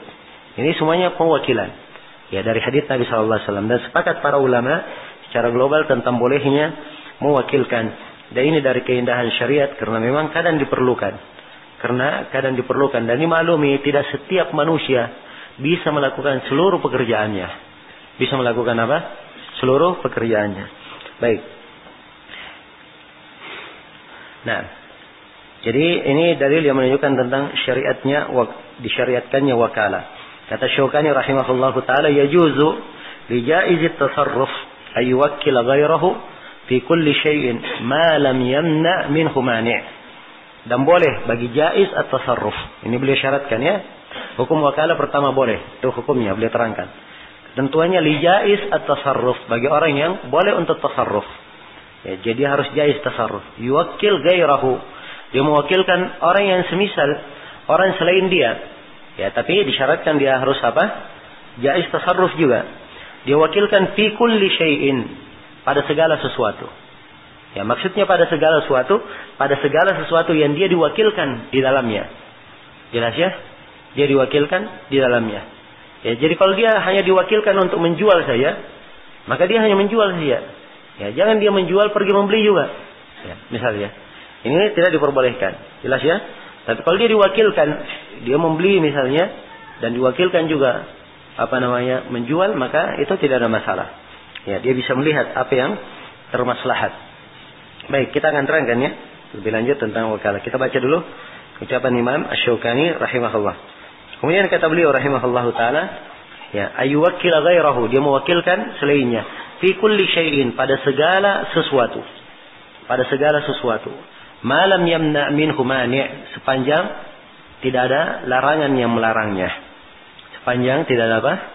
Larangan yang melarangnya. Jadi asalnya wakalah itu boleh, kecuali kalau hal tersebut dilarang oleh syariat, atau hal tersebut dari perkara yang tidak bisa diwakili. Dari perkara yang tidak bisa diwakili. Ya, kalau dia bisa diwakili, maka tidak masalah. Jelasnya? Maka nampak dari sini bahwa ya seorang itu bisa untuk mewakilkan, dan mewakilkan itu ya dengan segala bentuk ucapan yang menunjukkan izin. Misalnya dia berkata, saya wakilkan kamu, ini tegas ya, saya wakilkan kamu. Atau dia katakan, pergilah kamu ke sana. Ya, misalnya ya seorang punya toko misalnya, kemudian ada orang bersamanya, dia katakan, sudah kamu pergilah ke toko tersebut menjual. Ya, walaupun dia tidak berkata saya wakilkan, maka ini namanya? Wakalah namanya. Sudah dia wakilkan. Jelas ya?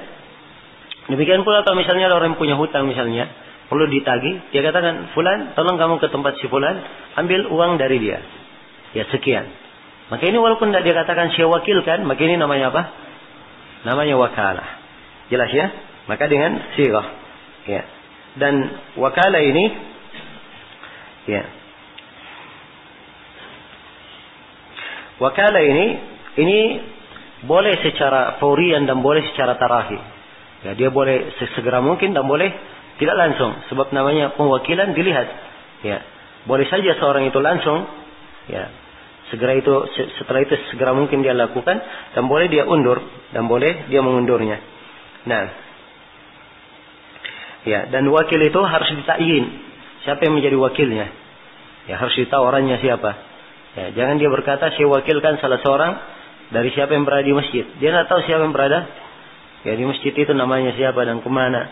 Ya, ini adalah hal yang tidak syah dengannya pewakilan. Jelas ya? Baik.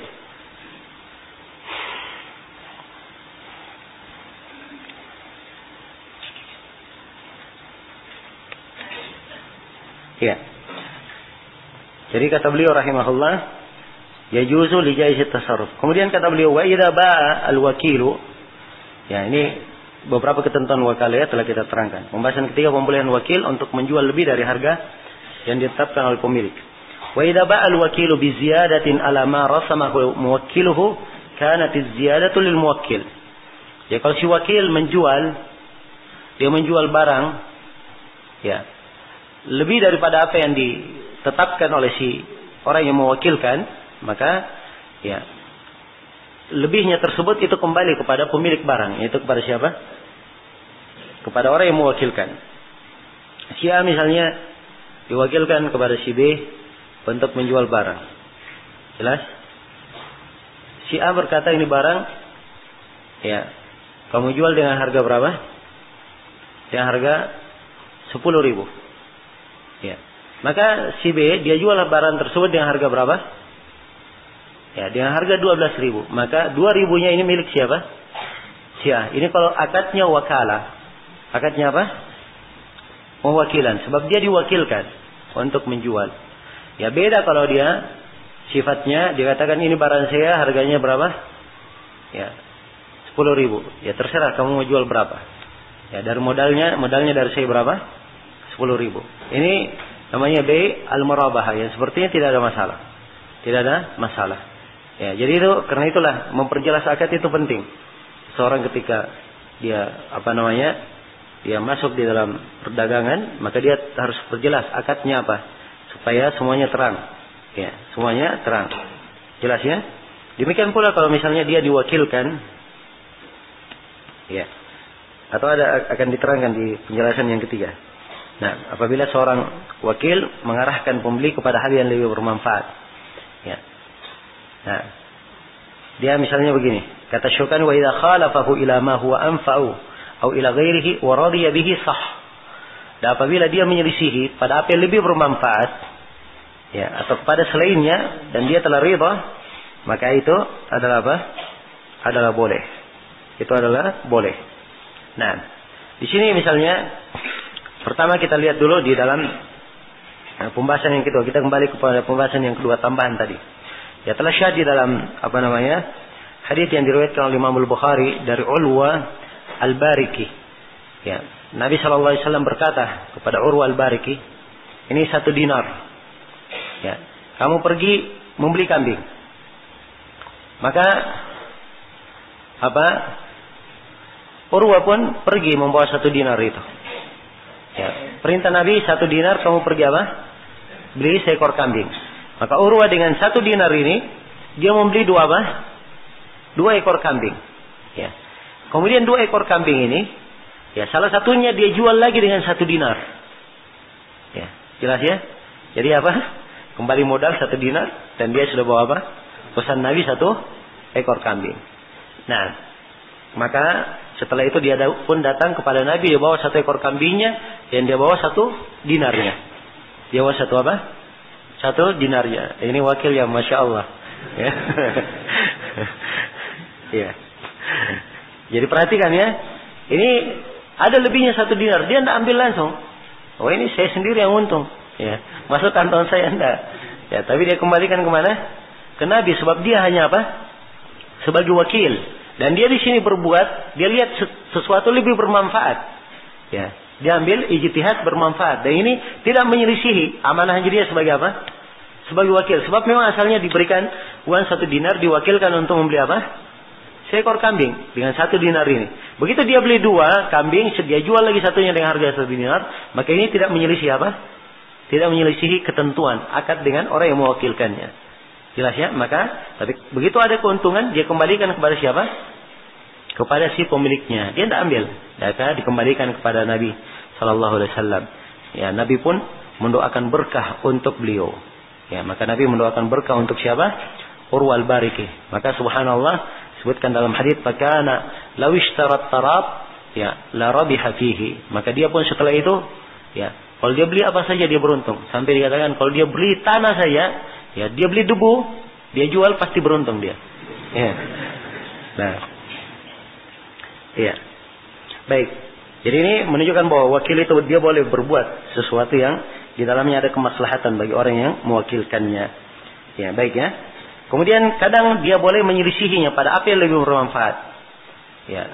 Atau dengan selainnya, ya kalau ada keridhaan. Ada keridhaan dalam hal ini. Sebab ridha ini ketentuan di dalam masalah perwakilan. Ya. Nah, jelas ya. Dan ada kisah di dalam Sahih Bukhari dan Sahih Muslim tentang kisah Ma'an bin Yazid radhiyallahu taala anhu bersama ayahnya. Ya, di mana ayahnya dia mengeluarkan beberapa dinar sedekah. Ya, beberapa dinar sedekah. Yang beberapa dinar ini ya dia letakkan kepada seseorang. Jadi dia wakilkan kemana? Ke seseorang. Ayahnya punya beberapa dinar. Dia ingin bersedekah. Dia wakilkan kepada seseorang. Ini sedekahkan dengannya. Ya. Demikian yang dilakukan oleh ayah Ma'an. Yazid, ayah dari Ma'an. Maka Ma'an pun dia datang kepada wakilnya tersebut. Ya. Dinar itu diambil oleh dia. Diambil. Lalu dia datangkan, dia bawa ke ayahnya. Ini dinarnya saya sudah ambil. Ya. Maka ayahnya berkata, "Wallahi ma iyyaka aradtu biha." Demi Allah, bukan kepada engkau saya hendaki. Dinar-dinar itu di apa? Disedekahkan. Nah, fa khasantuhu ila Nabi sallallahu alaihi wasallam. Maka dinar pun Ma'an pun ya merasa dirinya benar, ya beliau kata kami pun berkhusuma kepada Nabi. Ya berhukum kepada siapa? Nabi sallallahu alaihi wasallam. Maka Nabi memberikan keputusan, "Laka ma nawaita ya Yazid, walaka ya Ma'an ma akhadta." Untuk kamu hai Yazid, apa yang kamu niatkan? Ya sepanjang sudah meniatkan apa? Sudah meniatkan bersedekah, maka telah apa? Telah selesai. Ya, jelas ya? Telah selesai. Walaupun jatuh kepada anaknya, maka itu sudah jatuh. Dan untuk kamu Yazid, bagi kamu, untuk kamu wahai Ma'an, bagi kamu apa yang kamu ambil kalau memang kamu punya hak di situ. Ini tentunya sedekah pada sedekah yang sunnah, bukan sedekah yang wajib. Sebab kalau dia sedekah wajib, itu anak tidak mengambil dari apa? Dari zakat ayahnya. Tidak mengambil dari zakat ayahnya. Dan ini sekira sudah berlalu ya di penjelasan tentang zakat. Iya, baik. Ya di sini syahid Yazid beliau mewakilkan kepada seorang ya dengan sebuah pesan. Dan wakilnya ini tidak bersalah. Dia sudah mensedekahkannya. Begitu diambil oleh si Ma'an dan dia pandang dia adalah orang yang bisa cocok dalam hal ini atau dia bisa mengarahkannya kepada yang lebih bermanfaat, maka ini tidak dipermasalahkan. Sebab Nabi tidak mempermasalahkan si wakil di dalam perbuatannya diberikan hal itu kepada siapa? Kepada si Ma'an. Maka ini sisi yang disebutkan oleh Syukani, kalau dia selisihi kepada hal yang lebih bermanfaat dan dia ridha, itu dianggap syah. Baik, selesai sudah ya berkaitan dengan masalah al-wakalah. Dan wakalah ini dia dalam segala hal yang bisa, sekali lagi yang bisa yang bisa diwakili. Nah. Baik, kemudian kata beliau Kitabud Dhamanah. Pembahasan berikutnya tentang ad-dhamanah. Nah.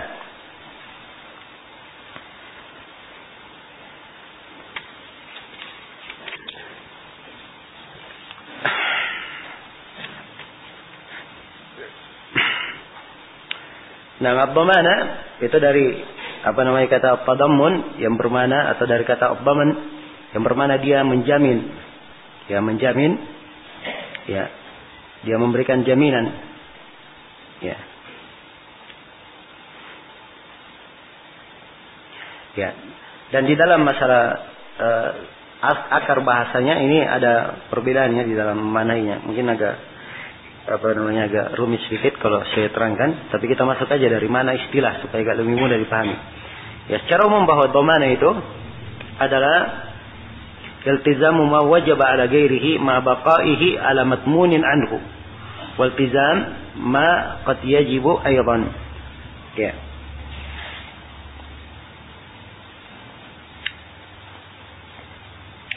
Nah, jadi dhamana dia menjamin.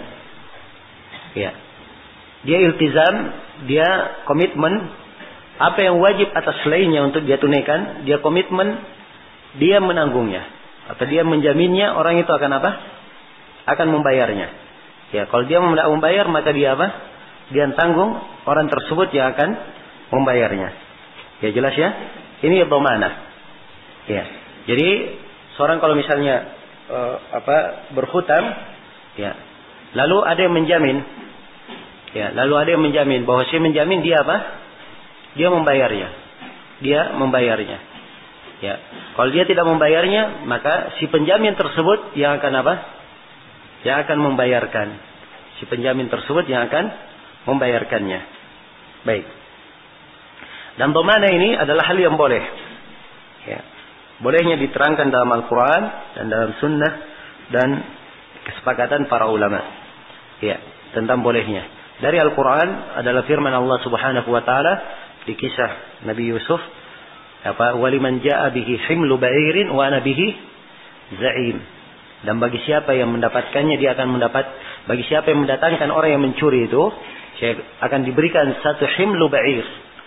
Ya, satu onta berisi makanan lengkap. Wa ana bihi za'im, dan saya yang akan menjaminnya. Ya, saya akan menjaminnya. Za'im di sini bermakna apa? Bermakna dhamin, dia akan menjaminnya. Dan telah syah dari Nabi sallallahu alaihi wasallam hadits az-za'imu gharim, dan bagi az-za'im si penjamin dia ini gharim. Ya, maksudnya dia yang akan merugi. Dalam artian apa? Kalau dia menanggung, maka kalau ada orang yang dia jamin tersebut tidak membayar, maka dia apa?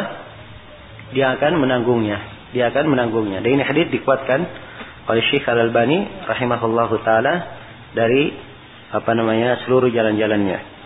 Nah, baik.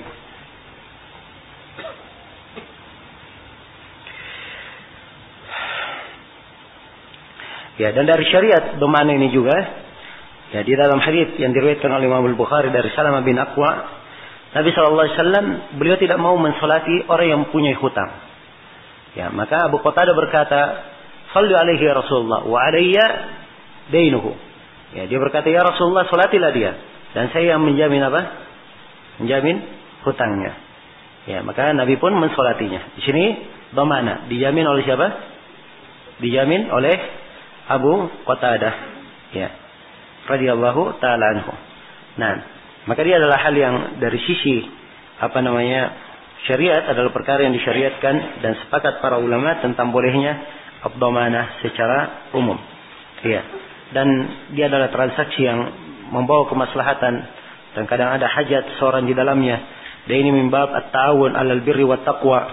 Ya, dan juga masuk ke dalam pembahasan dia menolong saudaranya dan menyingkap kesusahan yang terjadi padanya. Ya, wajar misalnya kadang ada orang dia ingin minjam misalnya. Orang ini tidak dikenal oleh orang yang akan meminjamkan. Maka datang orang lain dikenal olehnya. Dia katakan, pinjamkan orang ini, saya menjaminnya. Dia sebagai apa?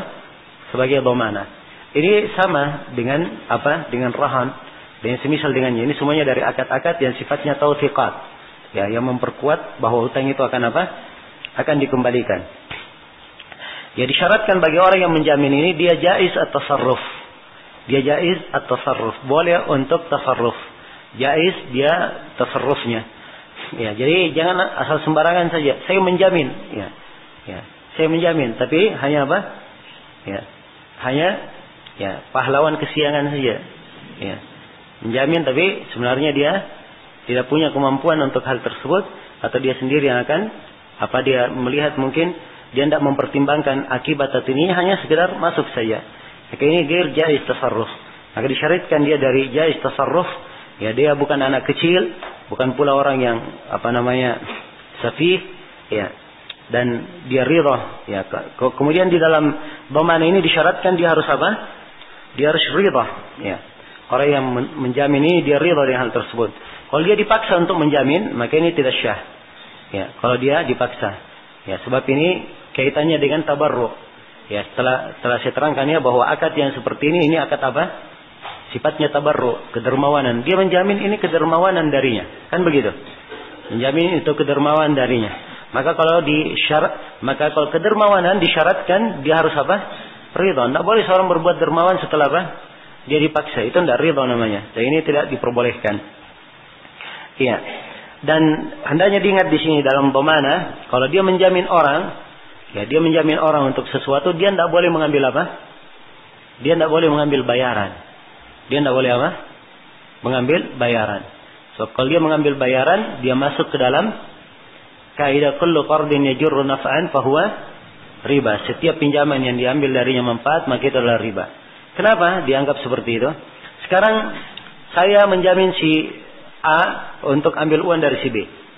A ambil uang dari si B 10 juta. Kan begitu? Sudah, kamu B beri A uang 10 juta. Saya yang jamin, dia kembalikan. Ya, jelas? Ternyata si A tidak mengembalikan. Maka siapa yang bayar? Hah? Saya yang bayarnya, kan begitu? Jadi kalau saya bayar dahulu, itu berarti saya bayar, dia mengutang kepada saya. Kan begitu? Ya, dia mengutang kepada saya. Jadi kalau saya sudah ambil bayaran dari dia karena saya berikan tadi dhamanah, maka berarti saya mengambil apa? Manfaat di belakang utang yang saya berikan. Jelas ya? Karena itu bagi siapa yang masuk ke dalam dhamanah, hendaknya diingat itu akadnya adalah akad tabarruk.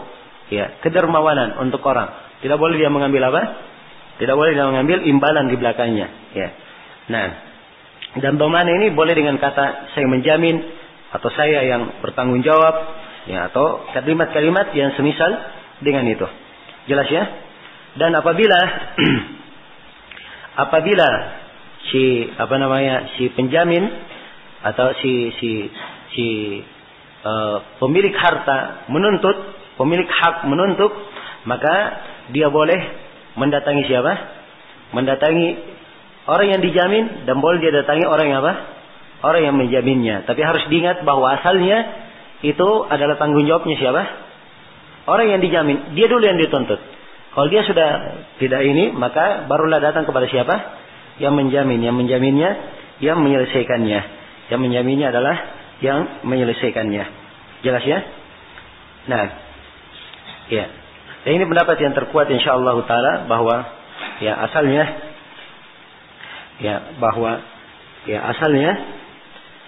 ya, si penjamin itu nanti belakangan dia dituntut. Awalnya adalah siapa? Yang dijamin. Dia dulu. Tapi kalau jumhurul ulama, dia katakan bahwa pemilik hak boleh menuntut siapa saja dari salah satu dari keduanya. Ya. Tapi Ibnul Qayyim rahimahullah, beliau menguatkan pendapat bahwa ya asalnya yang dituntut adalah siapa? Yang dijamin dulu. Ya. Adapun si penjamin, ad-dhamin, ini nanti. Ya, kalau yang dijamin dia tidak membayarnya, barulah dia yang menanggungnya. Nah, dan ini lebih nampak insyaallah taala dari sisi asal dari dhamanah ini, maksud dan manfaatnya. Iya. Dan penjamin itu boleh lebih dari satu orang, tidak harus satu orang. Boleh banyak orang yang menjamin. Ya, boleh banyak orang yang menjamin. Nah, dan di sini ya, dikatakan di sini oleh Syaukani di dalam bab ini, kata beliau, yajibu ala man dhamina ala hayyin aw mayyitin taslimu malin ay yaghrimahu 'inda talab. Ya, wa yarji'u ala al-matmun anhu in kana ma'muran min jihatihi. Ya. Nah, ini pembahasan pertama, kewajiban orang yang menyanggupi dhamanah. Wajib bagi siapa yang menjamin orang yang hidup atau orang yang mati. Jadi boleh orang yang hidup, boleh orang yang apa? Mati. Ya, orang yang mati seperti Abu Qatadah tadi. Jadi dia jamin, ya Rasulullah, saya akan tunaikan apa? Hutangnya. Ya. Dia wajib untuk menyerahkan harta. Ya. Ayyaghrimahu, dia serahkan harta itu sebagai gharamah, ya, ketika diminta. Nah, ketika diminta. Wa yarji'u 'ala al-matmuni anhu in kana ma'muran min jihatihi. Ya. In kana ma'muran min jihatihi. Nah. Ya. Dan dia kembali, ya, si peminta ini, dia kembali kepada orang yang ditanggung darinya kalau memang dia diperintah dari sisinya. diperintah dari sisinya. Ini telah kita sebutkan tadi ya, bahwa asalnya dhamana, asalnya hutang itu ditanggung oleh orang yang apa? Orang yang dijamin. Ya, orang yang dijamin. Itu ditanggung. Kalau dia sudah misalnya dari si penjamin, dia diperintah untuk datang dulu ke sana, maka dia ke sana dulu untuk mengambilnya. Setelah itu kalau tidak ada, barulah orang yang menjaminnya ini harus menyerahkan harta, ya, harus menyerahkan bayaran dari apa yang dia jamin untuk orang tersebut. Dia yang bertanggung jawab. Jelas ya?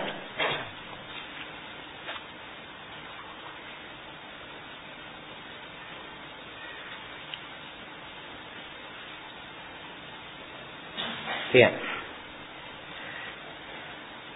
Kemudian kata beliau, wa man dhamina bi ihdari syakhsin wajib alaihi ihdaruhu illa gurima ma alaihi. Dan siapa yang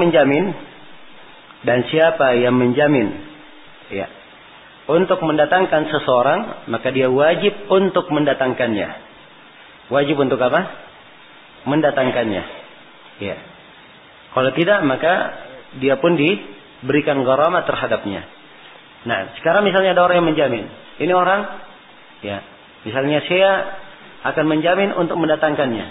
Jadi dia diharuskan kembali pada suatu saat, dia katakan, saya yang menjamin dia dia datang. Ini terkait dengan masalah dan dimaklumi ya di dalam sebagian perkara, ya kadang ada orang dibebaskan untuk pergi. Tapi kalau ada yang ada yang menjaminnya. Kapan dia diminta untuk datang? Ya, di pengadilan lagi diminta untuk datang misalnya, atau diminta untuk hadir di sebuah khusuma dan seterusnya, maka yang menjamin ini harus menghadirkannya. Kalau tidak, maka dia menanggungnya. Ya, itulah mana hadits yang telah kita sebutkan, az-za'im gharim. Orang yang menjamin, dia Dia menanggung kerugian.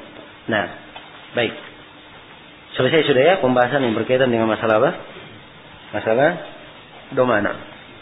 Ya.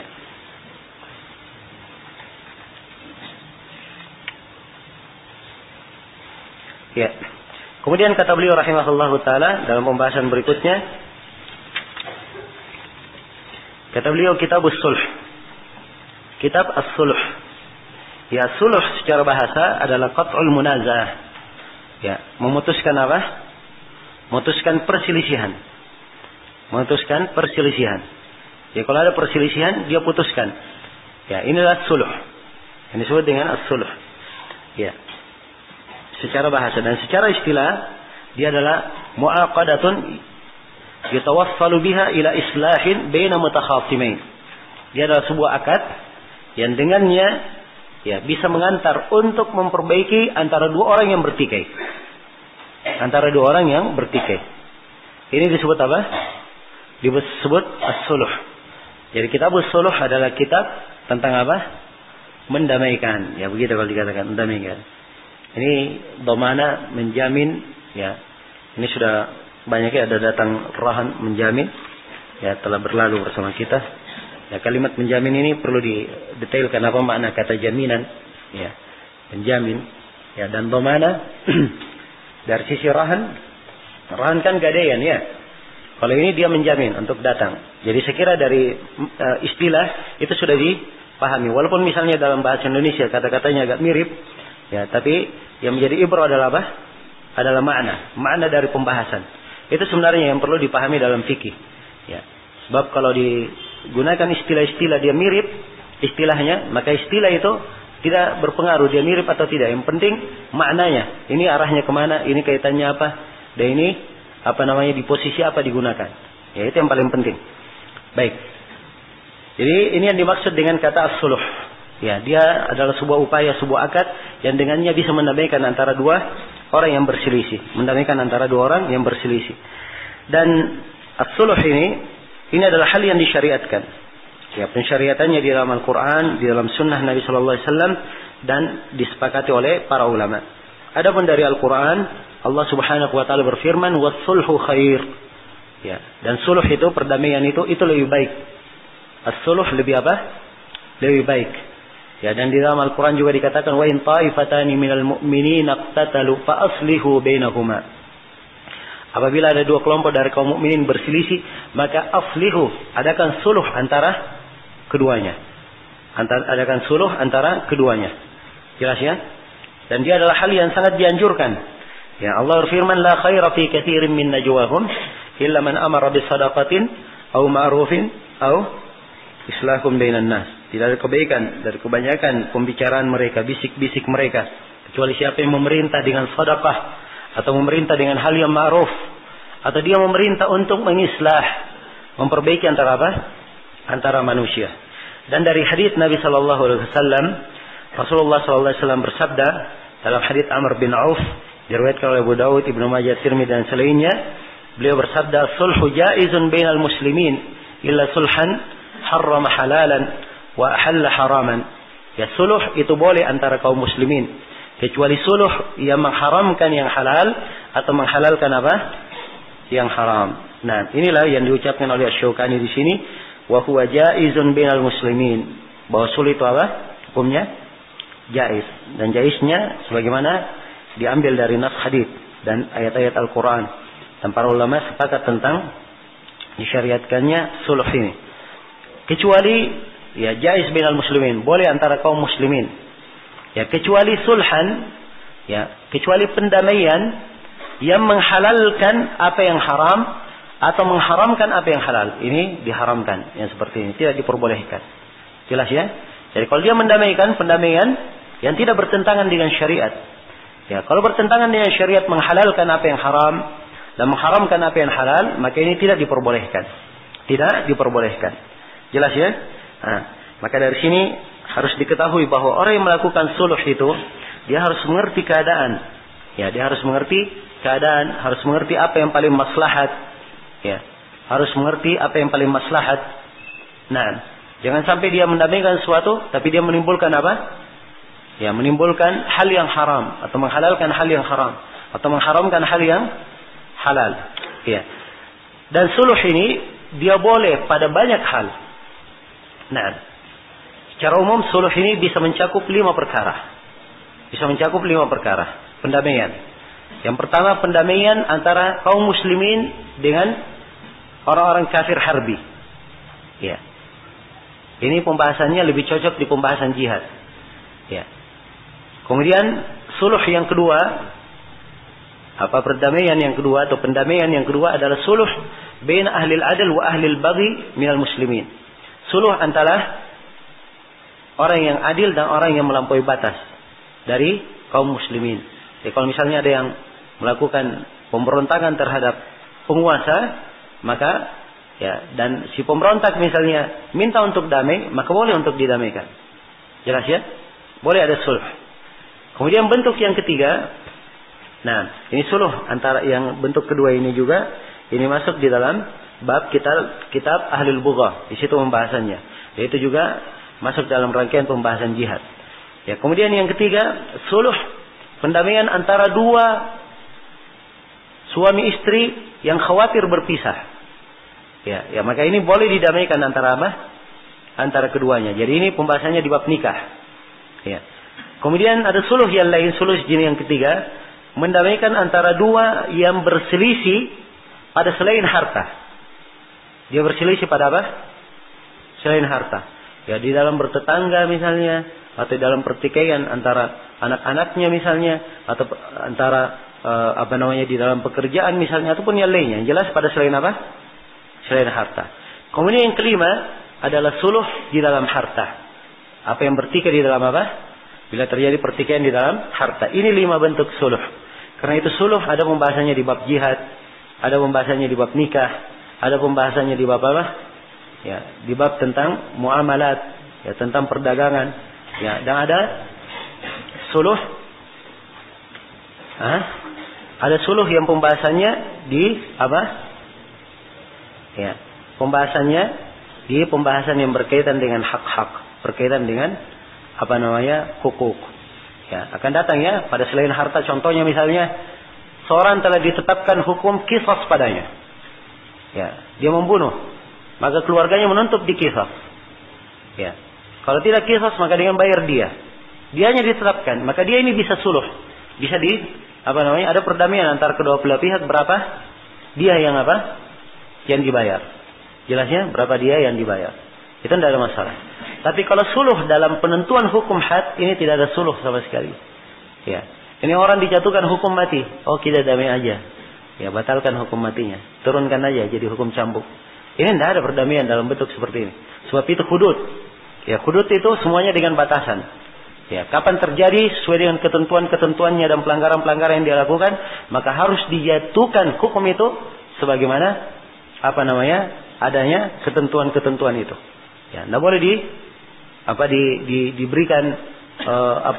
diberikan syafaat ini. Saya rekomendasikan ini, tidak usah dipotong tangannya. Ya. Nah, memberi syafaat kepada sebuah had dari hududillah ini haram. Sebagaimana yang akan datang insyaallah pembahasannya di hudud. Ya, jelas ya?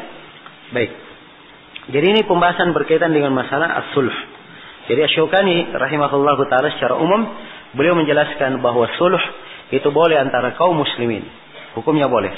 Ya, kecuali sulh yang menghalalkan yang haram atau mengharamkan yang apa? Yang halal. Kemudian para ulama menjelaskan bahwa suluh itu terbagi dua. Ada suluh mendamaikan dari sebuah pengakuan, ikrar. Dan ada suluh mendamaikan dari sebuah pengingkaran. Ya, sebuah pengingkaran. Ingat ya dua kalimat. Ya, pengakuan dan apa? Pengingkaran. Ya. Ya, pengakuan bisa dikatakan ikrar juga ya, pengikraran. Ya, sebab bahasa Arabnya mah ikrar. Ya, pengakuan. Nah, jadi pengakuan ini ada dua bentuknya. Kalau dia mendamaikan dalam apa? Pengakuan. Ya, sebab orang yang punya hak, haknya itu kalau dia tuntut, ya, maka mungkin dia dibayar dengan hak yang sama, atau mungkin dibayar dengan selain jenisnya. Mungkin dibayar dari jenis hak yang dia minta, dan mungkin dibayar dengan apa? Selain jenisnya. Saya punya piutang, ya, kepada si fulan A misalnya, kepada si A. Ya. Si A ini berutang kepada saya misalnya 5 juta. Jelas ya? Maka saya datang kepada si A. Ya. Si A saya pengen duit saya. Jelas ya? Duit saya. Sudah saya nggak mampu untuk memberikan sekarang, saya begini. Ya, karena saya anggap ini orang terlalu ya muter sana sini begini saja. Sudah kamu berikan kepada saya 3 juta, yang lainnya kita anggap lunas saja. Ya. Dia berikan 3 juta, maka ini suluh namanya. Jelas ya? Suluh dalam bentuk apa? Dia memberikan, ya, dia mengakui bahwa dia dia mengakui bahwa saya punya hak terhadapnya. Kan begitu? Dia akui. Nah, dan dia bayar saya dari jenis hak yang saya miliki padanya. Saya punya 5 juta, dia bayar saya berapa? 3 juta. Bentuk yang kedua, ya, sama bentuk seperti itu, tapi dia katakan enggak, saya enggak punya rupiah. Saya mau bayar pakai dolar misalnya. Ya, jelas ya? Maka kalau dia bayar pakai dolar, ya, saya turunkan. Sudah, 5 juta itu berapa misalnya? Anggaplah 5 juta itu ya, $500 ya anggap. Ya, sudah. Ya, kata dia saya bilang sudah kamu bayar $300 aja, nggak apa-apa. Maka kalau dia bayar $300, maka ini ada hukum penukaran namanya. Ya, ini kalau dia penukaran, maka itu harus diingat di bab Di bab riba ada hukum-hukum seputar masalah riba. Ya, jelas? Dia berkata begini, saya tidak punya duit, tidak punya rupiah, tidak punya dolar, tapi saya punya motor. Ya, jelas ya? Ya, kita bisa tukar dengan motor itu. Ya, dia lihat motor misalnya, motornya harga 3 juta. Ya, saya katakan sudah tidak apa-apa, motor ini pun tidak ada masalah, yang lainnya saya anggap gugur. Tapi kalau seperti ini masuk dalam bab apa? Ya, bab jual beli. Kalau misalnya dia punya mobil, ya, utangnya cuma berapa? Ya, 5 juta. Maka dia katakan ini mobil harganya 25 juta di pasaran. Sudah, saya bilang tidak ada masalah. Ini saya kasih 22 juta, itu dihitung 3 juta saja. Misalnya saya ambil mobilnya. Ya, jelas ya? Maka ini tidak ada masalah. Tapi kalau dia ditukar dengan barang lain, dilihat barang itu berubah kemana. Ya, kalau dia diberikan manfaat, maka manfaat itu kadang berupa apa? Ya, dihukum tentang sewa menyewa. Ya, maka masuk misalnya di bab sewa menyewa. Kalau dia diberikan ya dengan mata uang yang lain, ada pembahasan tentang masalah short. Ya, kalau dia diberikan barang, mungkin masuk dalam pembahasan jual beli. Ya, dan seterusnya. Ini secara global. Ya, perdamaian atau mendamaikan orang yang telah mengakui dia ada kewajiban hak terhadap orang lain. Ini terbagi dua ya. Ada yang dia bayar dari jenisnya, ada yang dari selain jenisnya. Baik, kemudian yang kedua ada suluh dengan pengingkaran. Ya. Ada orang misalnya tiba-tiba datang kepada saya. Dia katakan, saya punya utang. Apa namanya saya? Engkau, dia tunjuk ke saya, engkau punya utang terhadap saya 5 juta. Ya. Saya berpikir, ini orang, ya. Saya ingat saya tidak ada utang, saya tidak pernah berutang kepadanya. Ya, jelas ya? Saya tidak pernah berutang kepadanya. Tapi orang ini, ya, kalau dia berucap begini sama saya, ini akan panjang masalahnya. Mungkin dia akan bawa ke pengadilan, bawa ke ini, bawa ke itu. Dan saya nggak mau sibuk dengan urus-urus kayak gitu, seperti itu. Ya, saya katakan sudah, begini saja. Saya tahu kamu masalah utang atau tidak, saya nggak ingat pasti secara ini. Kita damai aja. Saya berikan 2 juta, kita anggap selesai. Jelas ya? Maka ini tidak ada masalah. Tidak ada masalah yang seperti ini. Ya, kalau memang dia tidak ingat apakah dia punya utang apa? Tidak. Tapi kalau misalnya orang tersebut, ya memang datangnya hanya untuk apa? Untuk mengambil harta, tidak pernah ketemu pun sebelumnya, tidak pernah. Tiba-tiba dia berkata kamu punya hutang. Ya, maka ini dia cari masalah. Tidak ada suluh dalam hal yang seperti ini. Ya jelas ya, sebab suluh itu adalah hal yang mungkin untuk didamaikan dan ada kemungkinan bahwa mereka mempunyai hak di dalamnya. Ya, baik.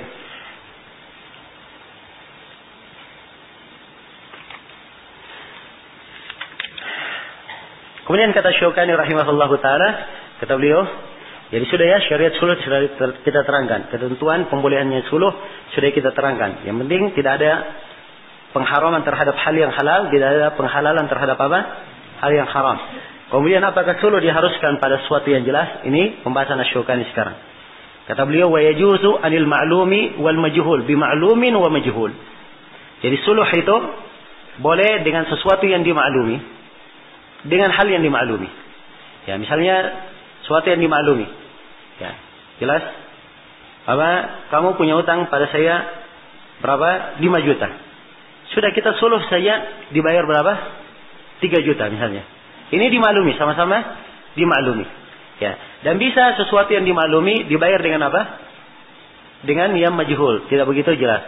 Baik, saya punya utang kepadamu, utangnya jelas. Ya. Kemudian dibayar dengan apa? Dengan sesuatu yang belum jelas.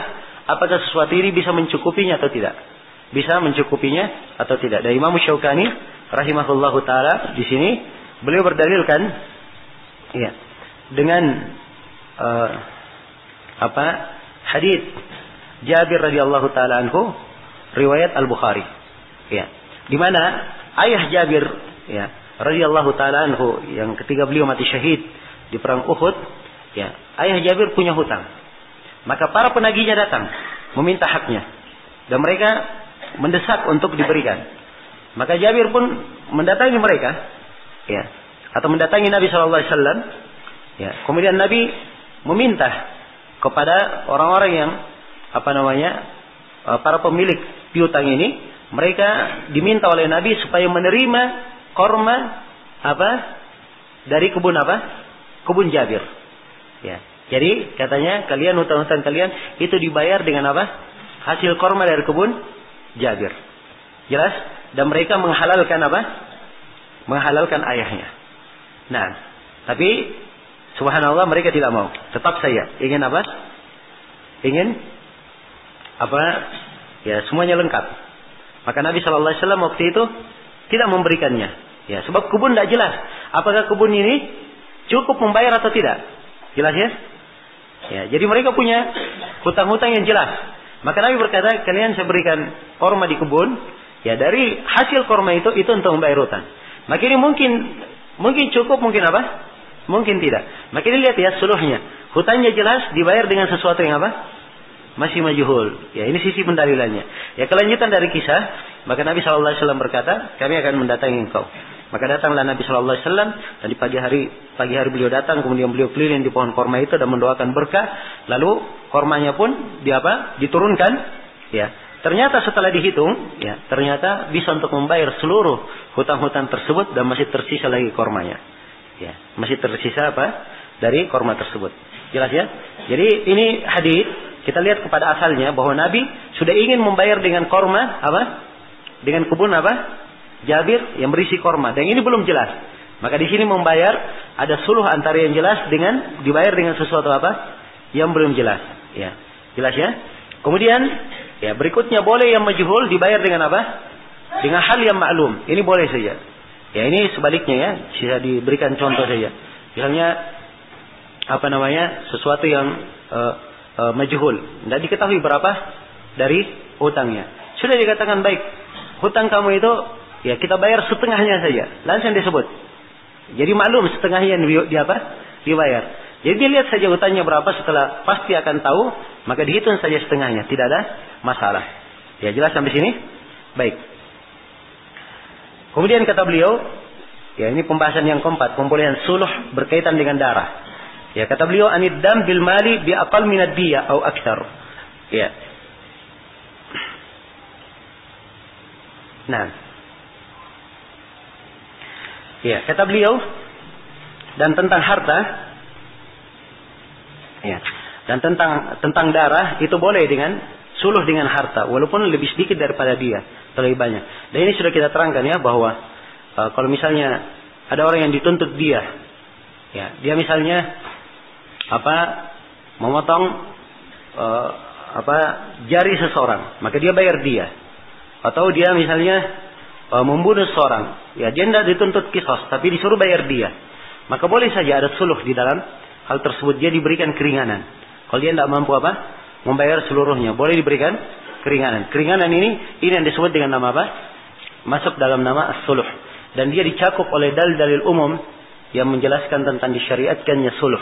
Dia masuk dalam dalil-dalil umum yang menjelaskan tentang disyariatkannya suluh. Ya demikian pula walaupun pengingkaran ada diingkari, tapi dia dia ingin suluh di situ, maka tidak ada masalah. Ini telah kita terangkan tadi ya, tentang masalah apa? Tentang masalah pengingkaran itu tadi. Bagaimana bentuknya? Ya, kalau asalnya dia tidak tahu, ya dia diingkari, maka dia boleh untuk membayar kalau memang dia ingin lepas darinya. Dan ini ada kisah ya syah di dalam Sahih Al-Bukhari dan Sahih Muslim dari Ka'ab bin Malik tentang kisah dua orang yang berselisih di masjid dalam hutang. Maka Nabi SAW ya mendengar dua orang suaranya diangkat dalam masjid. Dia ribut. Ini kamu punya hutang? Enggak. Saya gini-gini. Ya. Akhirnya ribut di masjid. Maka Nabi SAW keluar. Ini menunjukkan bahwa menagih itu boleh saja ya di masjid menagih. Dan ini tidak masuk dalam apa? Ya jual beli. Sebab jual beli apa yang dijual belikan di sini? Tidak ada transaksi timbal balik. Ini dia datang apa? Dia datang menagih. Jelas ya? Baik. Maka orang ini pun dua orang ini berselisih dan terangkat suaranya. Nabi SAW pun menegurnya. Kemudian Nabi memberikan penyelesaian suluh bahwa orang yang dituntut hutang itu, ya dia bayar apa? Dia bayar setengahnya saja. Dia bayar setengahnya saja dan yang setengahnya langsung segera dia berikan. Langsung dia berikan. Ini dari tentu bentuk pengingkaran dan didamaikan oleh Nabi SAW dengan cara apa? Dengan cara as-suluh. Ya, wallahu taala alam. Baik, sampai sini dulu.